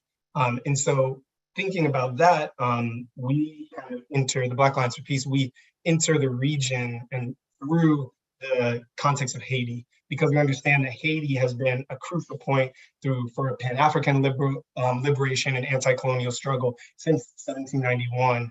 In the initial revolt against slavery, through the aiding of Simón Bolívar and through the aiding of other revolutionaries throughout the hemisphere. Haiti has also been demonized throughout the region as a way to kind of stifle anti-colonial and anti-slavery revolts throughout the region, particularly when we think of Cuba and sort of the way that Cuba's revolutions in the past were racialized for fear of another Haiti, as well as in the US. So we understand that Haiti has a critical historical role in the region, but it's not just about history, right? We also understand that Haiti is critical to the transformation of the Americas as part of a global and anti-colonial revolutionary project, and the revolutionary Pan-African movement. And so Haiti is our entry point, and we've been doing work as a Haiti Americas team, as a committee, and then a team since the beginning of 2001, and know that it's critical for Black liberation as well as the liberation of people through a Black working class struggle. And that's just as true now as it was, in the past, as it was under, French colonialism, under US military occupation, under the Duvalier dictatorship, and now currently under, UN occupation. And so what that kind of allows us to focus on in Haiti is both solidarity with Haiti and throughout the broader Caribbean. As I mentioned earlier, we sort of called for AMLO to reconsider the position in support of the UN mandate in Haiti, as well as just kind of calling for other regional formations, CARICOM and others who sort of look to Haiti and the violence that is happening right now in Haiti, which coincidentally, seems to increase every time another UN mandate is awarded there. We understand that in the region and thinking about Haiti, that it is critical. It's a critical place of imperial exploitation. It's a critical way for the US to bring in other partners, from France, from England, the UN, as well as in the broader region under sort of under this imperialist logic, right? And under this imperialist project. So we really have to be careful and understand that while the Monroe Doctrine is changing, the US has no goal, has no idea of letting that go. And if we ignore Haiti, and if we don't understand that Haiti is critical to the region, we run the risk of allowing that. And so what do we say beyond, support for Haiti, and what do we say beyond the support for solidarity in the region? We at the Black Alliance for Peace are calling for a zone of peace in the region. And that may sound familiar to some of you all who are familiar with CELAC, because CELAC called for sort of a governmental zone of peace in a sort of a government level zone of peace with progressive forces in 2014 as a way to, as a way to understand the need for anti-imperialism in the region and to fight against what Carlos mentioned of this project of the US imperialist project, right? And so what we are calling for, though, is not a zone of peace only looking at the pink tide, only looking at progressive governmental forces, but understanding from the bottom up, right? Understanding the civil society zone of peace, and understanding that we, as organizations here in the region, as civil society organizations, as people that want to be in solidarity with folks in the region, that we have to struggle for peace, in alternative structures as well, right? And that means fighting against nuclear proliferation, fighting against arms sales in the region, and fighting against, all the intrusive actions of Southcom and other structures. And so the call for a zone of peace is a call for peoples and nations of the Caribbean and Latin America to resist. We understand that people want peace, and we understand that a zone of peace means ending foreign military presence and bases in the Caribbean throughout the region, as well as in all structures and practices of regional militarization. So through BAP, we intend to build a region-wide coalition to push warmongers out of the region. And we have to understand that this zone of peace is critical. And when we talk about peace, we know that by the Black radical peace tradition, peace is not the absence of conflict, but the achievement by popular struggle and defense of a world liberated from nuclear armaments and proliferation, unjust war, and global white supremacy. We understand that this must come from the bottom up, and we encourage it to be supported by progressive forces in the region that do have power and are able to be in solidarity with the peoples and have that focus on mass movement, whether it's here in the US, whether it's in Nicaragua, in Colombia, we have to understand, in Cuba, we have to understand that all of it comes back to the people. It needs to be informed by the needs and desires and the ability of people to struggle in the region. So thank you, I appreciate it.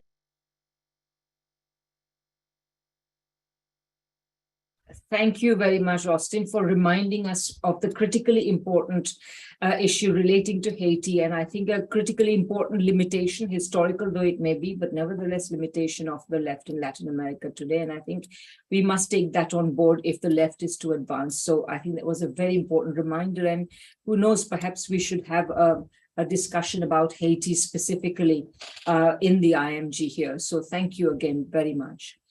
We go on to our last two speakers. Our last two speakers are, well, the first of them is Laura Kapoor. Laura is a Colombian social activist and journalist. She lives in Argentina and has lived there since 2013.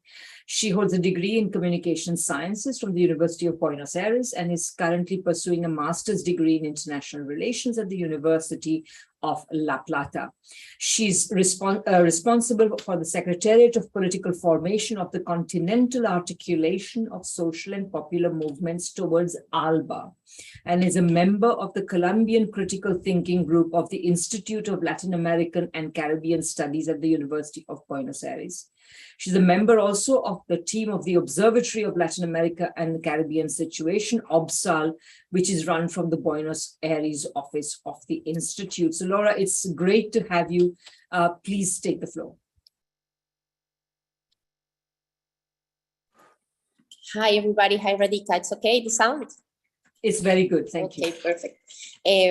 First, of course, I want to thanks a lot to you for this invitation. For us in ALBA movements, it's very important to participate in these kind of spaces. I think that the most important things are on the table. All the people that speak before put the principal things about the Monroe Doctrine and all the fight against imperialism and all the strategy that have US against our people. So I just want to puntualize on some elements quickly. And now I'm in a presential meeting and I have to leave you in some minutes, but I want to tell you these elements. So first, as you said, I'm part of ALBA movements, that it's an effort of integration of social movements of Latin America and the Caribbean that start a process in 2010, 2013, that followed the Chavez and Fidel project. As you said, ALBA was created like an effort for articulate the governments of Latin America and the Caribbean against all the idea of ALCA and that defeat of ALCA in Mar del Plata. But Chavez said also that the movements, the social movements, is going to have to guarantee that the integration and that the effort of integration in our continent would be a reality. So that articulation have a very deep sense of Bolivarianism. As you know, the idea of Simón Bolívar of create our big land, and as José Martí said, Nuestra América, it's one of our first priorities. And so we have an articulation that construct every day an effort for guarantee that project and for continue the project that Simón Bolívar and Hugo Chavez and Fidel Castro and all of our heroes of our history led to us. So this Bolivarian sense of sovereignty, on our region against the idea of Doctrine Monroe include not just about resources or extractivism, not just material sovereignty, but political sovereignty, the capacity of construct our own destination, the right for write our own history. That it's something that the Doctrine Monroe and the US imperialism every moment have an effort for against this initiative. So for us it's very important. And we in ALBA talks about the first independence, that Simón Bolívar led to us the first independence, and that we have, as we are sons and daughters of Bolívar, we have to continue that project for construct the second and definitive independence. So for us, all the idea of independence and sovereignty, it's very important for construct our articulation.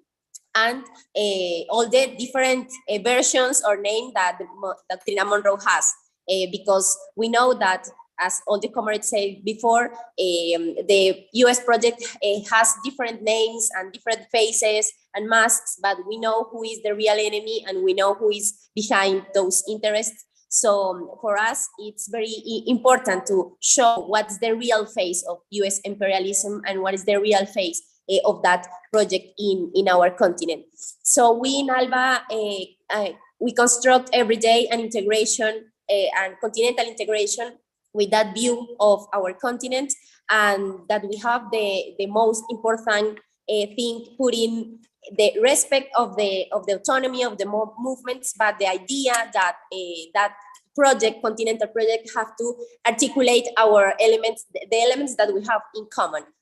We know that not all the movements, social movements and political parties of left have the same idea or same ideology, but we know that it's very important that construct that unity in our continent, especially because that's a very important task that Hugo Chavez especially led to us, that we have to construct that articulation of social movements. Hugo Chavez spoke with all the important leaders in our continent, the comrades from Cuba, from Brazil, that it's very important to construct this articulation. So ALBA Movements was born in 2013 with that idea of articulation, and we are all the time promoting, working on the social movements, because also we know that the most important thing is articulate the struggle in our continent, but in material struggle. All the people that is defending land, all the people that is defending workers' rights, all the people that is constructing in all the poor areas of our cities and our continent, all the revolutionary idea of take the independence of our continent. So not just the academic debate about integration, that it's important too, but for us in ALBA Movements, it's very important to work with people that are doing this effort, and people that all the days have to effort for guarantee their own lives. For us, it's very important continue this integration. We had this year the third assembly of ALBA Movements, with the participation of comrades from all our continent, and a special delegation from Haiti and from Venezuela, of course. We have, of course, the presence of the Cuban Revolution, that for us is fundamental, and also another articulations and comrades from all the world, like comrades from India, from Nepal, from Africa, from US. So we are deep in this articulation with the working class around the world, with that idea that we have to build an independence in our continent, and that we are not going to do that alone. It's impossible to guarantee in Latin America and the Caribbean the independence, the economic, political independence, without the help with other comrades working class around the world. So we just for finish, in ALBA we are comrades from 23 countries and more than 100 organizations, especially organizations of the city, of the poor areas of the city, and the land, of course, that make a lot of effort for continue the struggle for the land in our continent. As you know, it's one of the most important problems in our continent.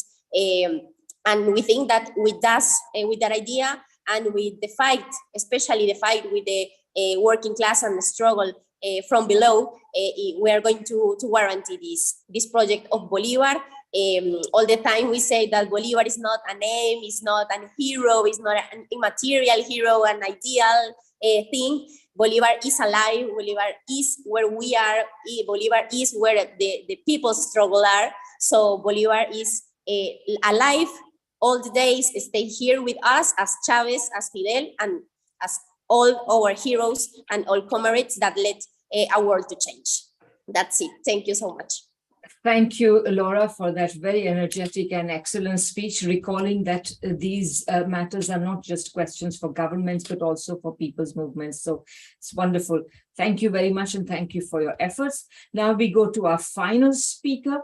Our final speaker is Benjamin Norton, who is well known. He has also given me a very modestly short bio. Benjamin is an independent journalist and editor of the anti-imperialist news outlet Multipolarista.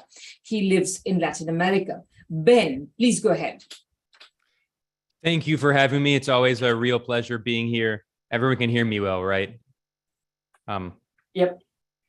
This event is framed around the idea of the Monroe Doctrine, and I think it's really important to interrogate what exactly the Monroe Doctrine is to understand the mechanisms of US imperialism and neocolonialism in Latin America. And next year, 2023, is the 200th anniversary of the Monroe Doctrine, which is going to be a very significant anniversary. One, because we see that as the new Cold War, the second Cold War that Washington is waging on both China and Russia, as that heats up, Latin America is becoming a major battleground. And we see more and more overt US meddling, imperialist aggression in the region.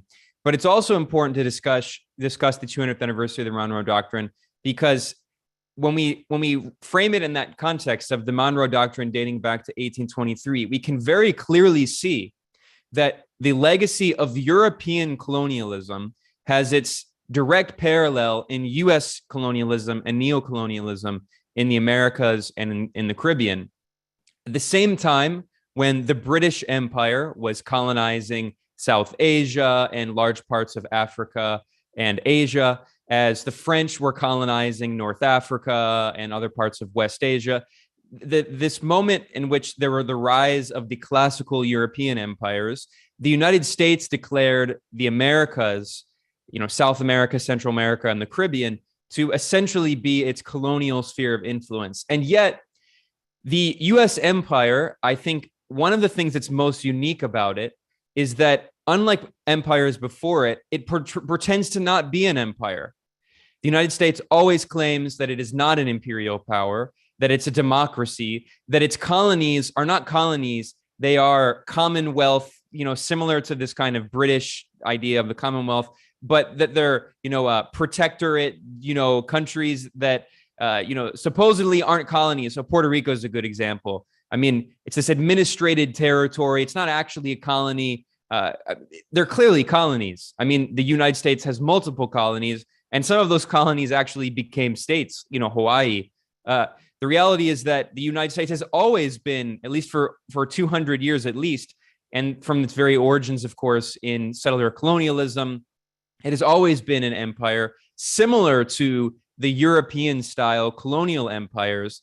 And Barack Obama claimed that the United States is unique because it doesn't have, European-style empires, while ignoring blatantly, the oppression of Puerto Rico that Barack Obama personally oversaw with the passage of Promesa, which is basically a neo-colonial, unelected fiscal control board that prevents the people of Puerto Rico from exercising sovereignty over their own economic affairs.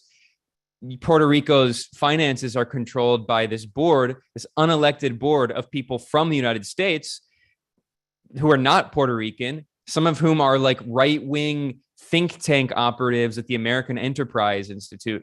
So it's really important to understand the history of the Monroe Doctrine going back 200 years to see that the United States did have this very blatant colonial history, similar to European colonial history. And while the European colonialists were expanding into Asia and Africa, and also, of course, Latin America, the United States, with the Monroe Doctrine and with its war of aggression 20 years after the Monroe Doctrine to seize and occupy the northern half of Mexico, in 1846 to 1848, those were colonialist wars of aggression that were extremely similar to the kinds of European style colonial expansions. And it's extremely relevant. I mentioned the other key point of the new Cold War, and I want to talk about this for a second here. In the past few years, we've seen US politicians become more and more explicitly neo-colonial in their rhetoric, more explicitly neo-colonial in their political actions, and more blatantly, they have been invoking this 200-year-old colonial doctrine to justify the US coup attempt in Venezuela, which never ends. I mean, it still continues today. The United States is one of, I think, fewer than 10 countries at this point that still continues this farce of recognizing puppet Juan Guaido as fake president of Venezuela, despite the fact that he never won a single vote in a presidential election, unlike the real president of Venezuela, Nicolás Maduro, who has won millions of votes in presidential elections.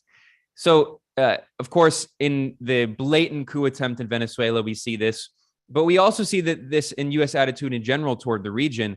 And starting with the Trump administration, of course, the Trump administration by no means, began U.S. imperialism in Latin America. It has been consistent for hundreds of years. But there was a shift in the Trump administration in that top officials in the State Department began openly invoking the Monroe Doctrine, and repeatedly. And that includes both secretaries of state. So Rex Tillerson, who let's not forget, was an oil industry executive who came in to oversee U.S. foreign policy.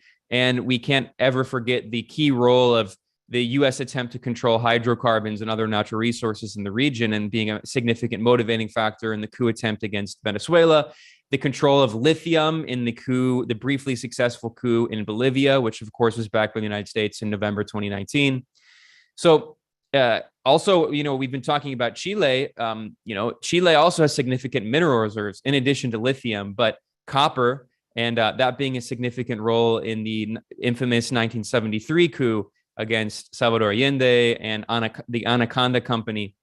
So anyway, this, of course, is very clear, the role of natural resources in these policies. But Rex Tillerson invoked the Monroe Doctrine, and then he was replaced by Mike Pompeo, CIA director turned Secretary of State, which, by the way, really exposes the myth debunks the myth that the State Department and CIA are supposedly, so far apart and there's this wall separating them. No, I mean, the CIA and the State Department work very closely. And the fact that the head of the CIA, Mike Pompeo, was made head of the State Department makes that very clear. Pompeo repeatedly, on multiple occasions, invoked the Monroe Doctrine. And then, of course, at the same time, Donald Trump's national security advisor, John Bolton, a neoconservative and architect of the Iraq War, someone who he was director of the Project for the New American Century, which was essentially the project for U.S. unipolar hegemony controlling the entire planet, a global dictatorship. That was the project for the New American Century. It was that the entire world is going to be the colonial property of the United States. And they tried to do that. And to an extent, there were elements that were true of this U.S. unipolar domination, although there were always honorable exceptions of nations, Cuba, the DPRK, Zimbabwe, Mozambique, Eritrea, countries that always were resisting that unipolar domination. And today, of course, we see that the U.S. unipolarity is completely dead. And that's why the United States is waging this new Cold War, to try to revive that unipolar order, which is never going to happen. But anyway, continuing with the thrust here of the invocation of the Monroe Doctrine, we saw that John Bolton invoked the Monroe Doctrine many times, not just in his speeches publicly, but he wrote a book, a memoir, The Room in Which It Happened. And he has an entire chapter dedicated to detailing, in a whitewashed way, of course, his role in organizing the coup attempt in Venezuela with Juan Guaido, and also many violent coup attempts that were part of that larger overall coup attempt. And in that book, he repeatedly invokes the Monroe Doctrine. And in what context are these U.S. officials invoking this 200-year-old colonial doctrine? Specifically, they're invoking it in the original context. The Monroe Doctrine was, if you go back to 1823, was the United States telling the European colonial powers, look, you have your colonial sphere of influence in the areas of the world you're colonizing. Latin America belongs to the United States. It is the US colonial sphere of influence, bringing, of course, hearkening back to this arrogant, racist idea of the US backyard. Although Joe Biden flipped that on its head, and Joe Biden recently said, Latin America is not the US backyard, it's the US front yard, as if that still somehow changes this, arrogant colonial racist attitude that the US sees Latin America as its colonial property, regardless of whether or not it's the front yard or the backyard. They still see the region not as sovereign, but as its yard. So if you look at the ways in which the Monroe Doctrine is invoked by these top US officials, and that has continued since the Trump administration left office, the Biden administration likewise, maybe, Anthony Blinken is a little smarter. He's a bit smarter than someone like Pompeo. He understands that it looks bad to invoke this 200-year-old doctrine, but he's basically saying the same thing without saying the words Monroe Doctrine. We've also seen Congress people in the United States, for instance, Matt Gaetz, invoke the Monroe Doctrine on the floor of the US Congress. Now, in all of these contexts in the past few years of these US officials invoking the Monroe Doctrine, 100% of the time, it was in the context of the United States saying to Latin America, you cannot have bilateral sovereign relations with China and Russia, and also Iran. That is always the context that it is invoked in. It's the same context as the US telling European colonialists, Latin America belongs to us. Of course, the difference now is that the European colonialists did not have bilateral, consensual relations with countries. They were forcibly colonizing and oppressing countries and nations across the global South. The difference now is that countries in Latin America and the Caribbean have consensual bilateral relations with China and Russia that are mutually advantageous.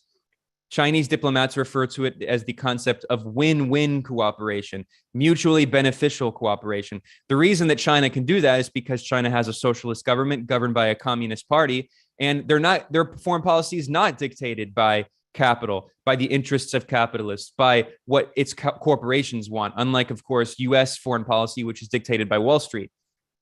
So when we look at the way that the Monroe Doctrine is invoked today, it is clearly being instrumentalized to justify further US neocolonial control over the region in the name of countering the influence of China, Russia, and Iran.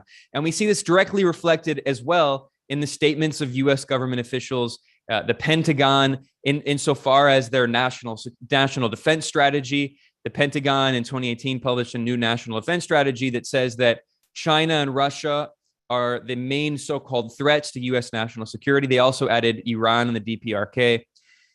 We also see that this June, there was a NATO summit in Madrid, and NATO, the US-led imperialist alliance that's aimed at unifying the European colonialists under the leadership of the US imperialists and neocolonialists.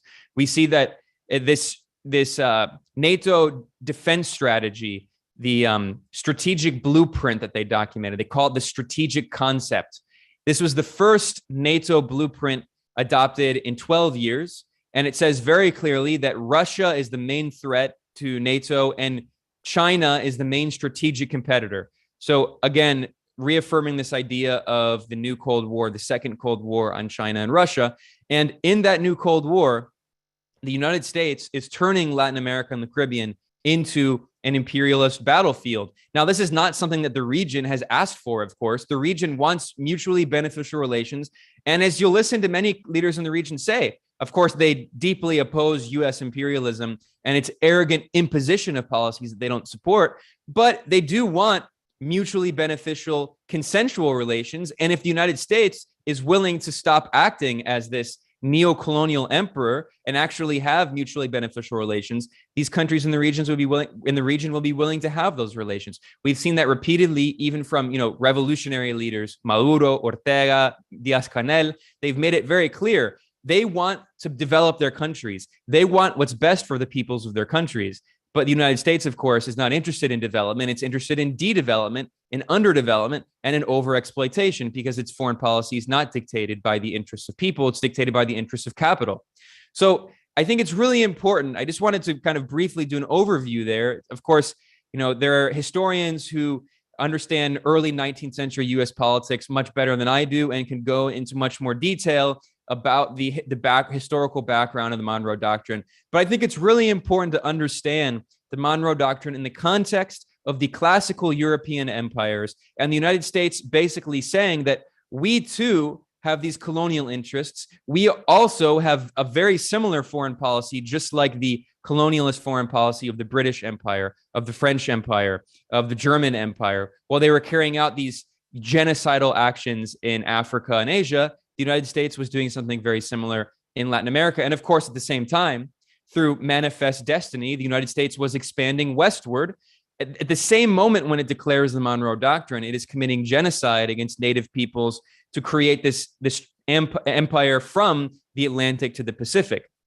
And the fact that US politicians, cognizant of that history, continue to invoke this 200-year-old colonial doctrine shows that although there might be a change in the rhetoric of the US government, the actual political and economic character of the United States as the settler colonial construct has not fundamentally shifted. I mean, of course, it's still using the over 200-year-old colonialist, racist, white supremacist, slave-supporting constitution. The United States has never had a constitutional shift, a constitutional convention to create a new constitution after more than 200 years. So, I mean, the fact that they're willing to rehabilitate this 200-year-old colonialist doctrine, the 200th anniversary is coming just next year. I think it really reflects that neo-colonialist attitude that the United States has, and how the new tactic that it's going to use to try to justify its exploitation of the region, to try to take its natural resources, to control its geostrategic access points, to prevent Nicaragua from building a canal in order to dominate the Panama Canal, in order to monopolize trade. The U.S. is going to do that in the way that the U.S. justified its colonialist interventions in Latin America in the 19th century, which is by saying that it is supposedly an anti-colonialist force. The United States started this war with the Spanish Empire in 1898 to colonize Cuba and the Philippines and Puerto Rico, saying that, no, we're not an empire. We're actually fighting the Spanish Empire. And this is supposedly a war of liberation. The United States is unique in that sense that it has portrayed its colonialism and as imperialism as anti-colonialism. And I expect that to continue in the decades that come. The United States, the neo-colonialist power in the region, is going to portray China and Russia as the imperial powers, of course, to cover up the fact that it is itself the imperial hegemon. So thank you for inviting me. Thank you very much, Ben. And it's always difficult to stop you because you are always so wonderful. But in the interest of time, and there will be a little bit more time for you to add other points, other excellent points, I'm sure. So we will now go to the question and answer session. But while you're all looking for the raise hand function in your Zoom screen, which would be somewhere along the bottom, either as an independent function or under reactions or under more. As you're looking for it, I'm going to give Alan Freeman just a minute to tell you something about the International Manifesto Group. Alan. I have 5 things to say. You'll have to mute yourself, Radhika, or I won't go large screen. Like, share, help, give, and sign. Like the videos because the algorithm of YouTube is based on how many likes they get. Not a lot of people know that, but you'll spread if every time you look at one of our videos, just click the like button. Share, obviously. Help, volunteer. Give, you can give through any of the sites. That is the New Cold War News and Analysis site, through the Geopolitical Economy scholarly site, and through the IMG site itself. And through our videos, there's a facility to give. But why sign? Because it's absolutely clear that people want to discuss. And when we produced the manifesto, it arose out of a profound discussion. And we realized there is no place for the left worldwide to hold discussions. And it's something the left has to learn, to get back into being able to discuss. We're starting to hold regular general meetings. We had one a while ago. They're open essentially to people who sign the manifesto. So if you want to get involved in what we're doing, and if you want to continue these discussions and meet all the folks that you've seen here face to face, as it were, online, please do if you haven't yet signed the manifesto, and we'll take it from there.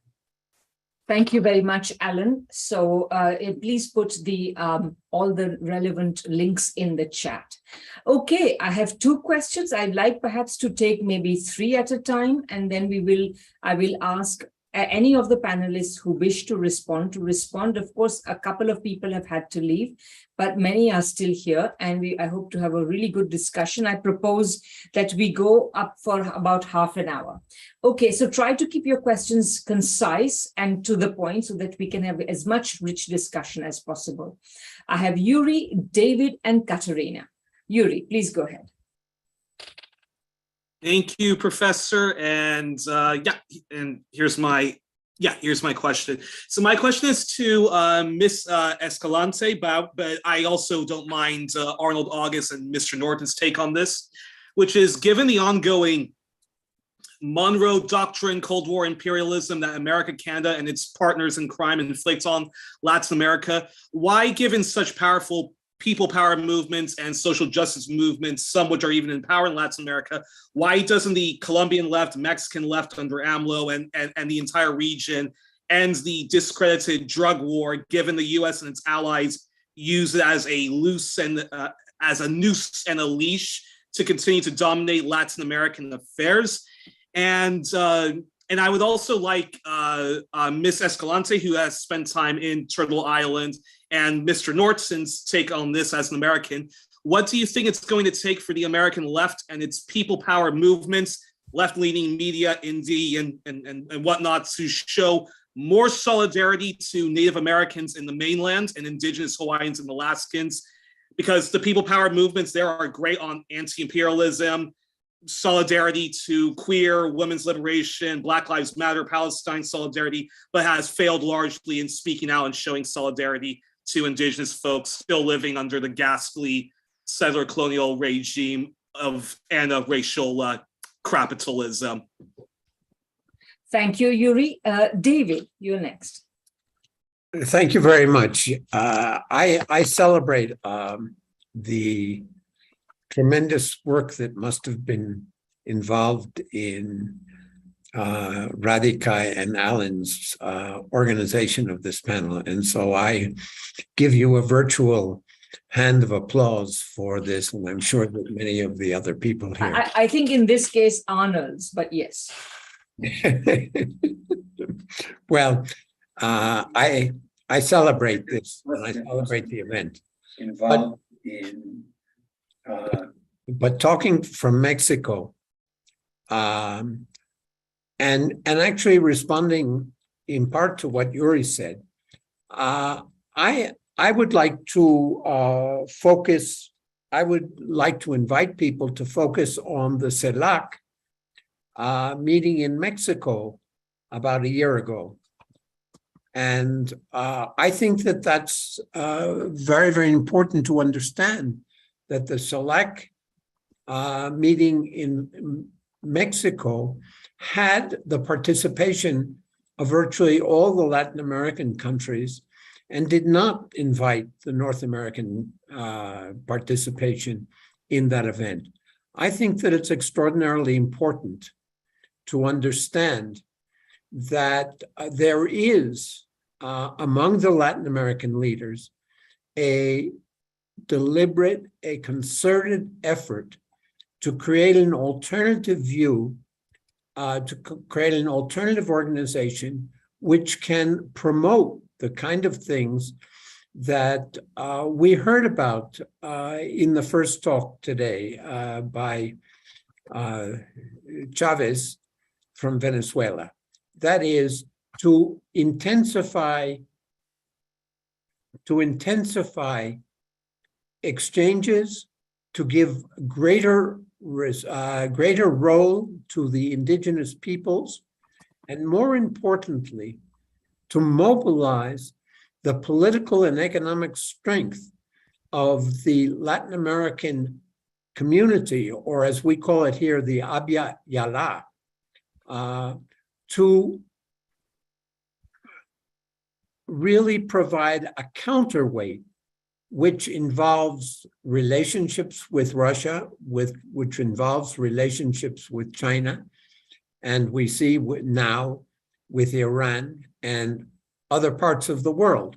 So while I think that the emphasis, perhaps understandably so, has been upon anti-imperialist talk within the discussions and the presentations here, I think it's extraordinarily important to understand that there's an undercurrent of Abya Yala solidarity within our region that is inclusive, not simply of the world market, but creating alternative markets.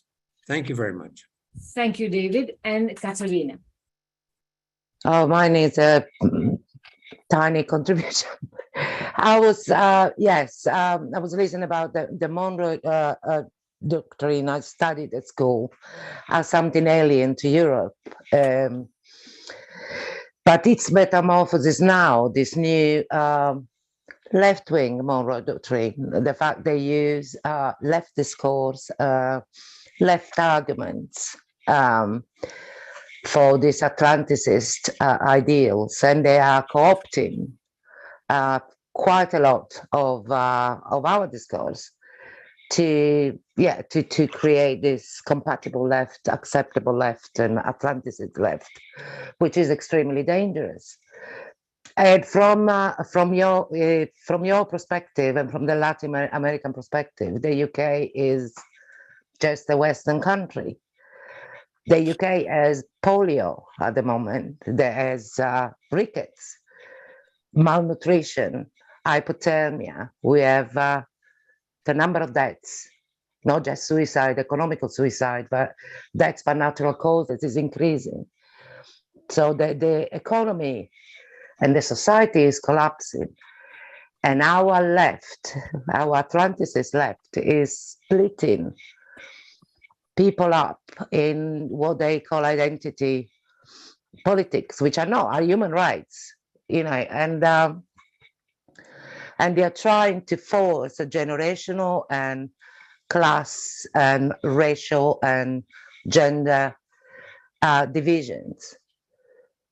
And what I don't understand is why we don't see, when we look at Latin America with so much hope, and why we don't realize that we have the beast is at home. We have our beast here that we need to fight.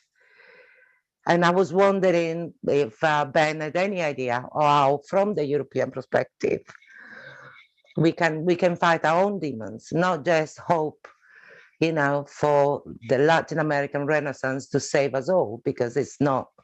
We have our own problems here. And our main problem at the moment is the left, which is a pro-Western compatible left, which is doing quite a lot of damage. Sorry. Thank you. Yeah, no, that's a good point. Okay, so I see Arnold has his hand up. He may have questions, but of course he will also respond to the 3 questions that have been put. Well, and I invite other speakers to also raise their hand if you want to respond to the questions and points that have been raised. And if not, and if there are no further questions, I will give all the speakers a last word before we wrap things up. So Arnold, please go ahead. I just wanted to respond to Yuri's invitation for the speakers to deal with the Monroe Doctrine. In my view, for example, what is the difference between the Obama administration and the Trump administration with regards to the Monroe Doctrine? It's been explained in detail. The Trump administration explicitly uses the term Monroe Doctrine. On the other hand, the Obama administration does not use the term Monroe Doctrine, but was very interested in applying it. We can recall in December 2014, when Raul Castro and Obama made their joint statement to reestablish diplomatic ties, Obama said very clearly, we have to change our tact. We tried to isolate Cuba from the rest of Latin America, but lo and behold, what happened?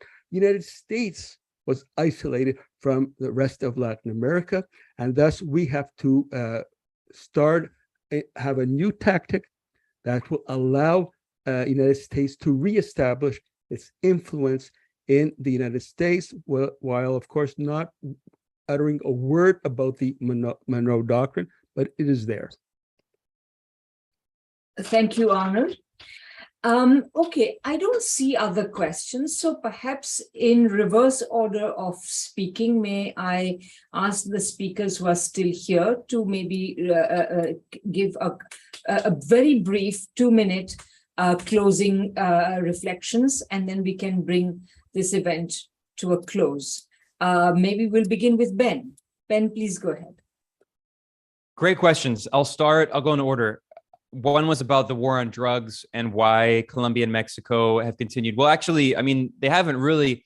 If you look closely at the statements, for instance, made by Andrés Manuel López Obrador, AMLO in Mexico, who he came into power in 2018, won the election. In early 2019, just a few weeks after coming into office, he declared the end of the war on drugs. Now, declaring the end to the official government policy of the war on drugs and reversing these policies that had been going on for decades and were integrated into the institutions of the state, that's a very complex process. So there has been criticism of the Mexican government for still continuing some of those policies. But again, if you understand, especially a country like Mexico, which has a very decentralized state, it's a federalized system where different local states and governors have a lot of autonomy.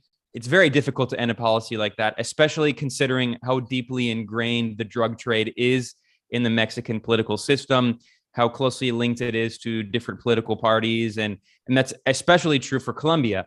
In Colombia, Gustavo Petro, who just entered office on August 7th, he immediately declared at his inauguration the end of the war on drugs and said that Colombia is going to consider decriminalization of drugs. Again, this is going to be a very complex process, but both Mexico and Colombia at the government level, at the presidential level, have recognized the complete failure of the war on drugs. Now, recognizing the failure and trying to create a new policy to combat that is, of course, two different things. And especially in the case of Colombia, the deep links of the drug trade to right-wing oligarchs and right-wing political forces, especially Álvaro Uribe, who's probably still the most powerful politician in the country. Former President Duque himself stole the election with drug money that was from a millionaire oligarch named Nene Hernandez in an operation overseen by Álvaro Uribe. So the drug trade is so deeply inextricably linked to politics in Colombia and also to Mexico. It's very hard to end that overnight. As for the question about the failures of the U.S. left, I mean, we could spend a long time about talking about this. I'm not going to spend much time. Just in brief, I'll say there are a few things. I think one, this is also related to the question about the failure of the European left. I can lump those together. There is a history of the left dividing, especially in the imperial core, on the question of imperialism. We can go back to the Second International splitting in 1916 over the question of imperialism and World War I. This is an age-old contradiction. As long as there has been an organized left, there have been divisions over imperialism. So I think maintaining that anti-imperialist unity is extremely important. Another point about it in the context of the United States, which is unique, is that white supremacy is something that has been deeply ingrained into the structure of the U.S. state and U.S. society itself. Of course, we know there are many good books. I'm thinking especially about Theodore Allen's book, The Invention of the White Race, that the ruling class, that the capitalists have always used whiteness and white supremacy in order to divide the working class. And in the context of the United States, it's very clear that has been an element in keeping the U.S. left divided and fractured and allowing this right-wing hegemony for a long time. Now, in the case of the problems of the European left, I think, again, we have to look at the role of big foundations, of intelligence agencies, of the capitalist class, and encouraging a kind of social chauvinist left that goes back 100 years. But especially now, we see the influence of big foundations, which are linked to intelligence agencies. In the case of the U.S., you have the Rockefeller Brothers Foundation and Rockefeller Foundation, the Rockefeller Brothers Fund, You have open society foundations. You have the Ford Foundation. These are all linked to U.S. intelligence and are funded by billionaires. And they're foundations that actually today fund a lot of, so-called progressive and pro-imperialist liberal organizations. In the context of Europe, you see a similar role of like the Heinrich Böll Foundation, of the Rosa Luxemburg Stiftung. But that's a complex discussion. But the point is that there's this history of astroturfing of a certain kind of pro-imperialist strand of the social democratic left, and that it has fostered a lot of these internal divisions. And then finally, very briefly, I'll say in terms of the CELAC, I think, your comments about the CELAC are absolutely right, that the CELAC, the Community of Latin American and Caribbean States, is the alternative to the Organization of American States, which was created by the US empire as the kind of neo-colonial instrument of control in the region. And we've seen that their most recent meeting in Mexico, which was a success, Venezuela participated, Nicaragua participated, Cuba participated. It's very clear that there's a consensus, even among the forces in the region that are kind of more on the liberal left. There's a consensus that the CELAC needs to be strengthened, and the Organization of American States has completely lost all legitimacy. And we should remember that it was Hugo Chavez in Venezuela that played a key role in helping to create the CELAC precisely as an instrument of regional integration against the US-dominated OAS. And although it's taken about 20 years, I think there's a consensus across the region that the CELAC is the way forward. Thanks so much, Ben. I have a quick question to add from the chat. Brendan asks if for the remaining speakers, and Ben, you as well, if you want to add anything to the following, with the following question in mind. What do you feel about Bolivia's model of plurinationalism? Chile also seems to have embraced the concept in their recent constitutional reform. So there's one more question for you to consider. Ben, would you like to add anything quickly before I go on to the next speakers? Yeah, I think I'll go further. I think that Bolivia's model is also a model that can be applied in the United States and Canada, which are countries that are in desperate need of decolonization, not just other parts of Latin America. The fact that the Chilean constitution is drawing inspiration from this plurinational model in Bolivia is a great sign. Of course, we all have criticisms of Boric, but let's not forget that this isn't just about Boric. This is about a massive grassroots movement that began in Chile, opposing the neoliberal policies of the former billionaire oligarch president Sebastián Piñera. But further, this massive uprising was also against the oppression of the Mapuche nation and against other, policies in Chile that have been ingrained in the Pinochet era constitution. So the fact that there is this massive popular energy to write a new constitution that could potentially draw influence from the plurinational model from Bolivia is a great sign for Chile. And I hope that other countries in the region, including the other parts of the Americas, Canada and the United States, also draw inspiration from that.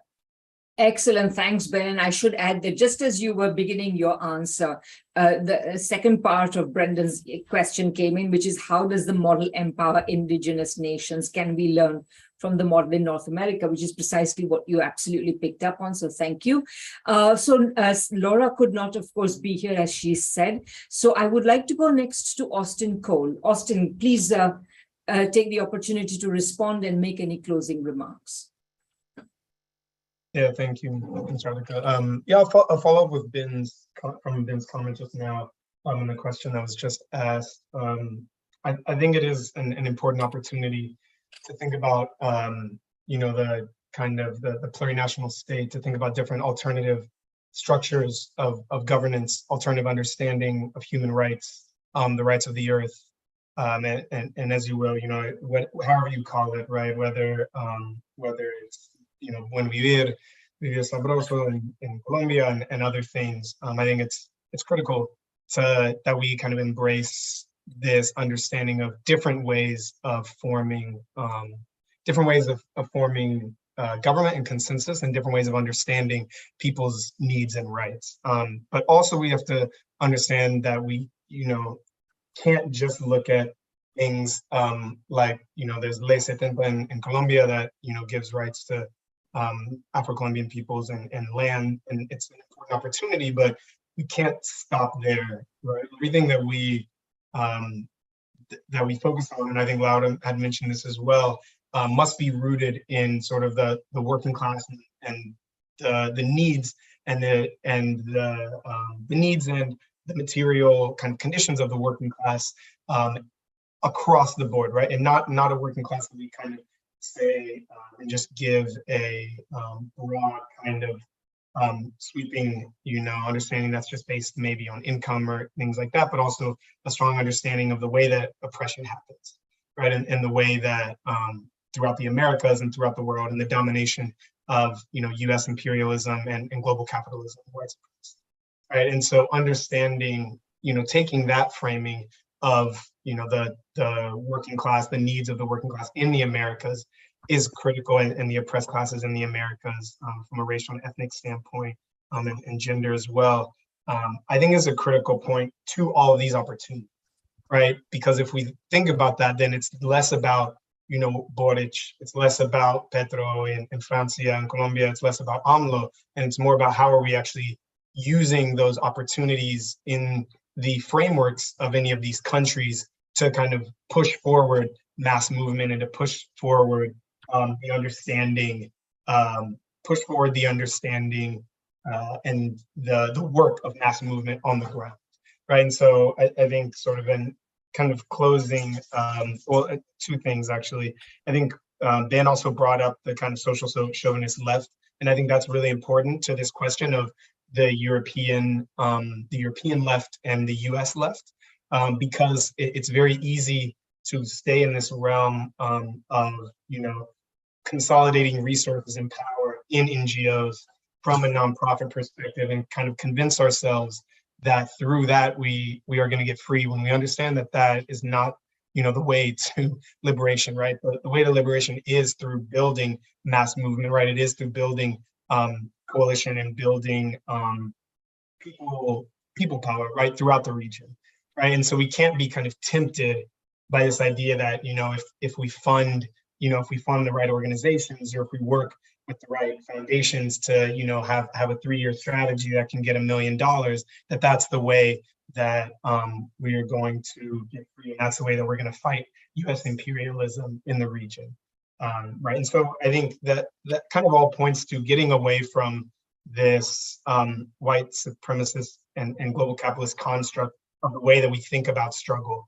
That also means that while we can't just blindly follow leaders in the region just because they have compelling rhetoric, we also have to understand that the way that violence happens, or not violence, but the way that for example, when you see people talking about anti-Blackness in Cuba, the way that interpersonal anti-Blackness happens is not the same as kind of the structural and historical racial segregation and violence and brutal exploitation that has been the history of the United States, right? And the history and the present of the United States. You can't look at that from a liberal lens and say, just because there is some amount of anti-Blackness in Cuba, that does not mean it's the same, right? It's really critical that we kind of keep that framework, because while we know that there's still struggle to be had within the revolution in Cuba, it is not the same struggle that needs to take place in the US, right? It is not the same foundational, in the US, it's a foundational understanding and creation of the US that has kind of like propagated this white supremacist and capitalist exploitation. So the last thing I'll say is that we need to sort of ground all of this in what do people on the ground and what are movements on the ground and governments as well doing in the material realities of people. So, for example, at BAP, we kind of participated in an anti-imperialist summit in Los Angeles and against the Summit of the Americas, and tried to continue to build coalition, continue to speak out against the formations that are happening from an imperialist context. We participated in solidarity work in Nicaragua. We participated in kind of election work and ongoing things in Colombia. And so I think working with mass movement and building that relationship that is not a relationship of development, or not a relationship of an NGO, that has typically happened from the global north to the global south, but truly, relationships that are anti-imperialist and based in solidarity between peoples, and understand the material realities and conditions and how those conditions change over time, so that we can adapt and understand that while the US imperialism may change over time, the leaders of Western capital and global capital have no desire, they will adapt to any of the rhetoric that they need to adapt to. Right, so we have to look beyond that and to actually make sure we're forming those relationships with people through an anti-imperialist framework. Thank you. Yeah. Great, Austin, thanks very much. I guess the next person who I will ask to speak is Carlos couldn't be here. So Camilla, if you would like to come in and respond to questions and or make some closing comments.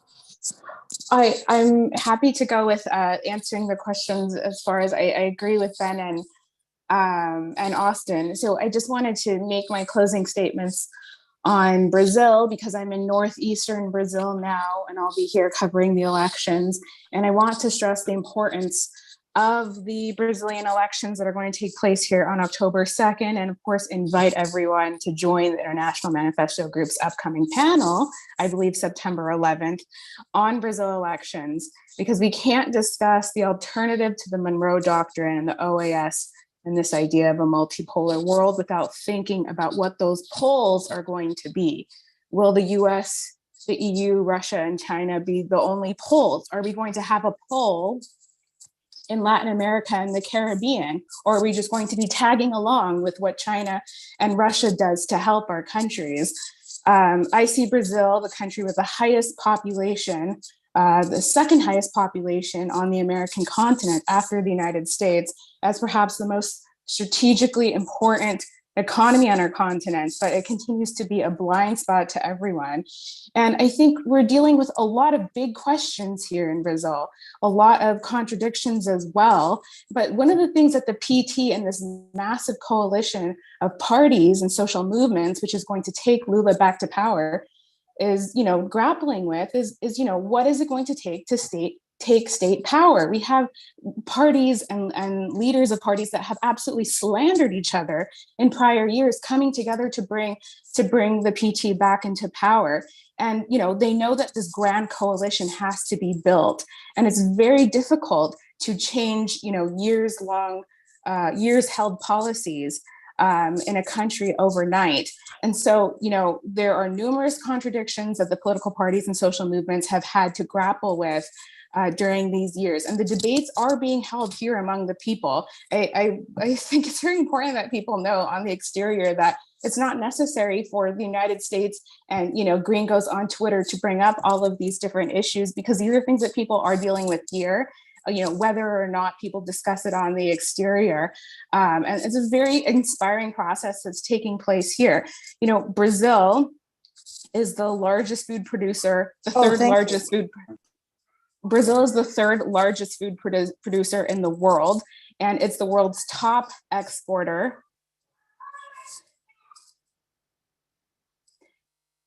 I'll start it again. Brazil is the third largest food producer in the world and is the top exporter in the world of animal protein.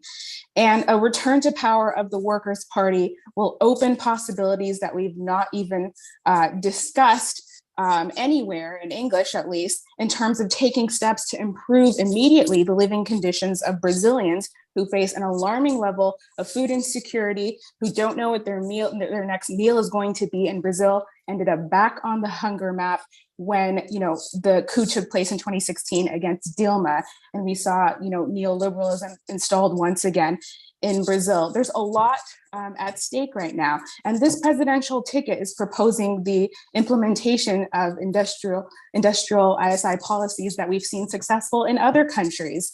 And so, we're looking at the possibility of massively strengthening our continent's production capacity.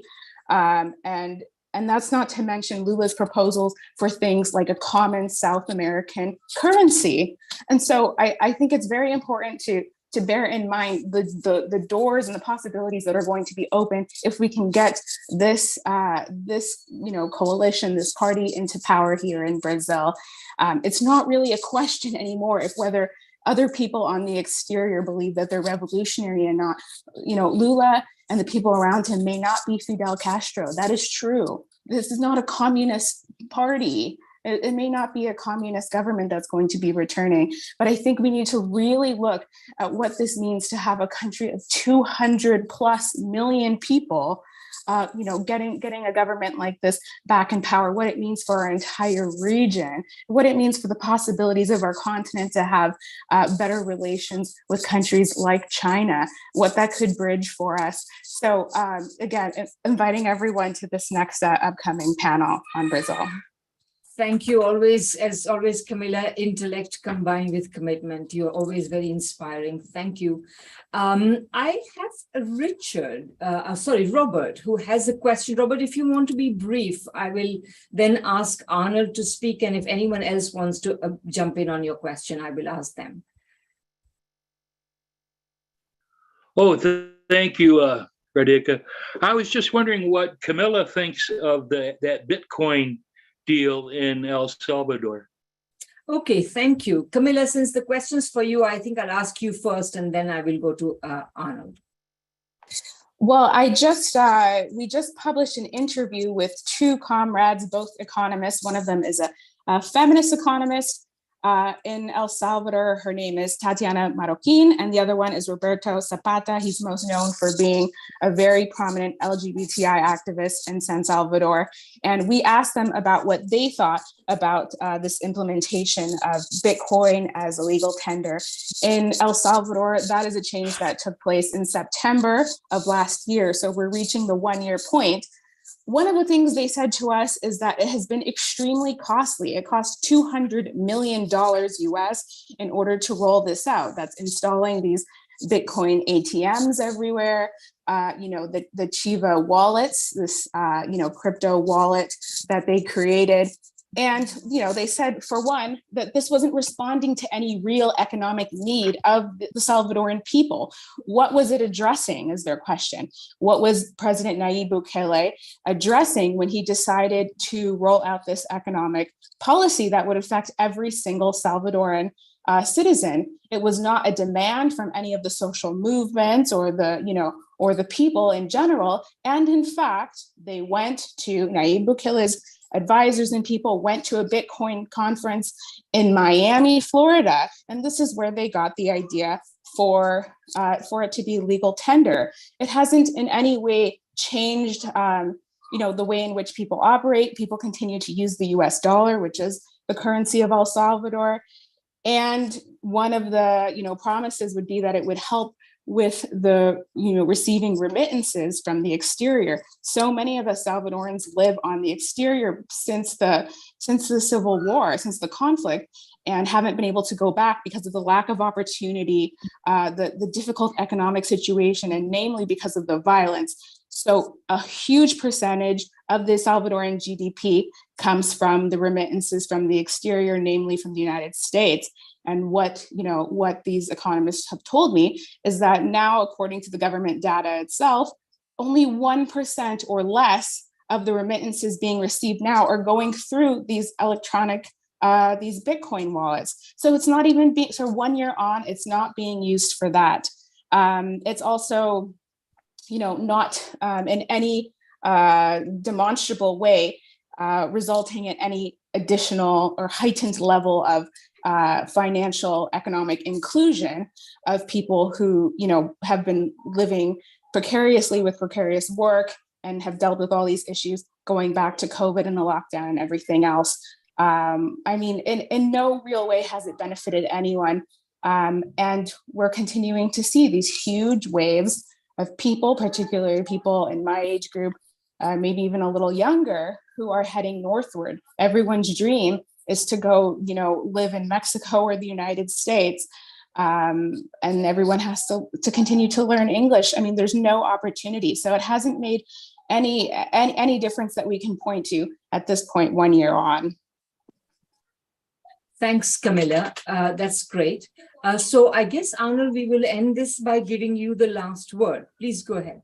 Well, in the interest of having more time for other people to provide their last remarks, and of course you, Radhika, to... No, you are the last one, Arnold. So okay. go ahead. I was just going to say, I'll just repeat it. I'm going to say, in response to Yuri's question with regards to the Monroe Doctrine, it's important to take into account that every U.S. administration since the Monroe Doctrine and even before believes and is inspired by the Monroe Doctrine. The only difference is that Trump says it openly, while Obama does not mention the term Monroe Doctrine.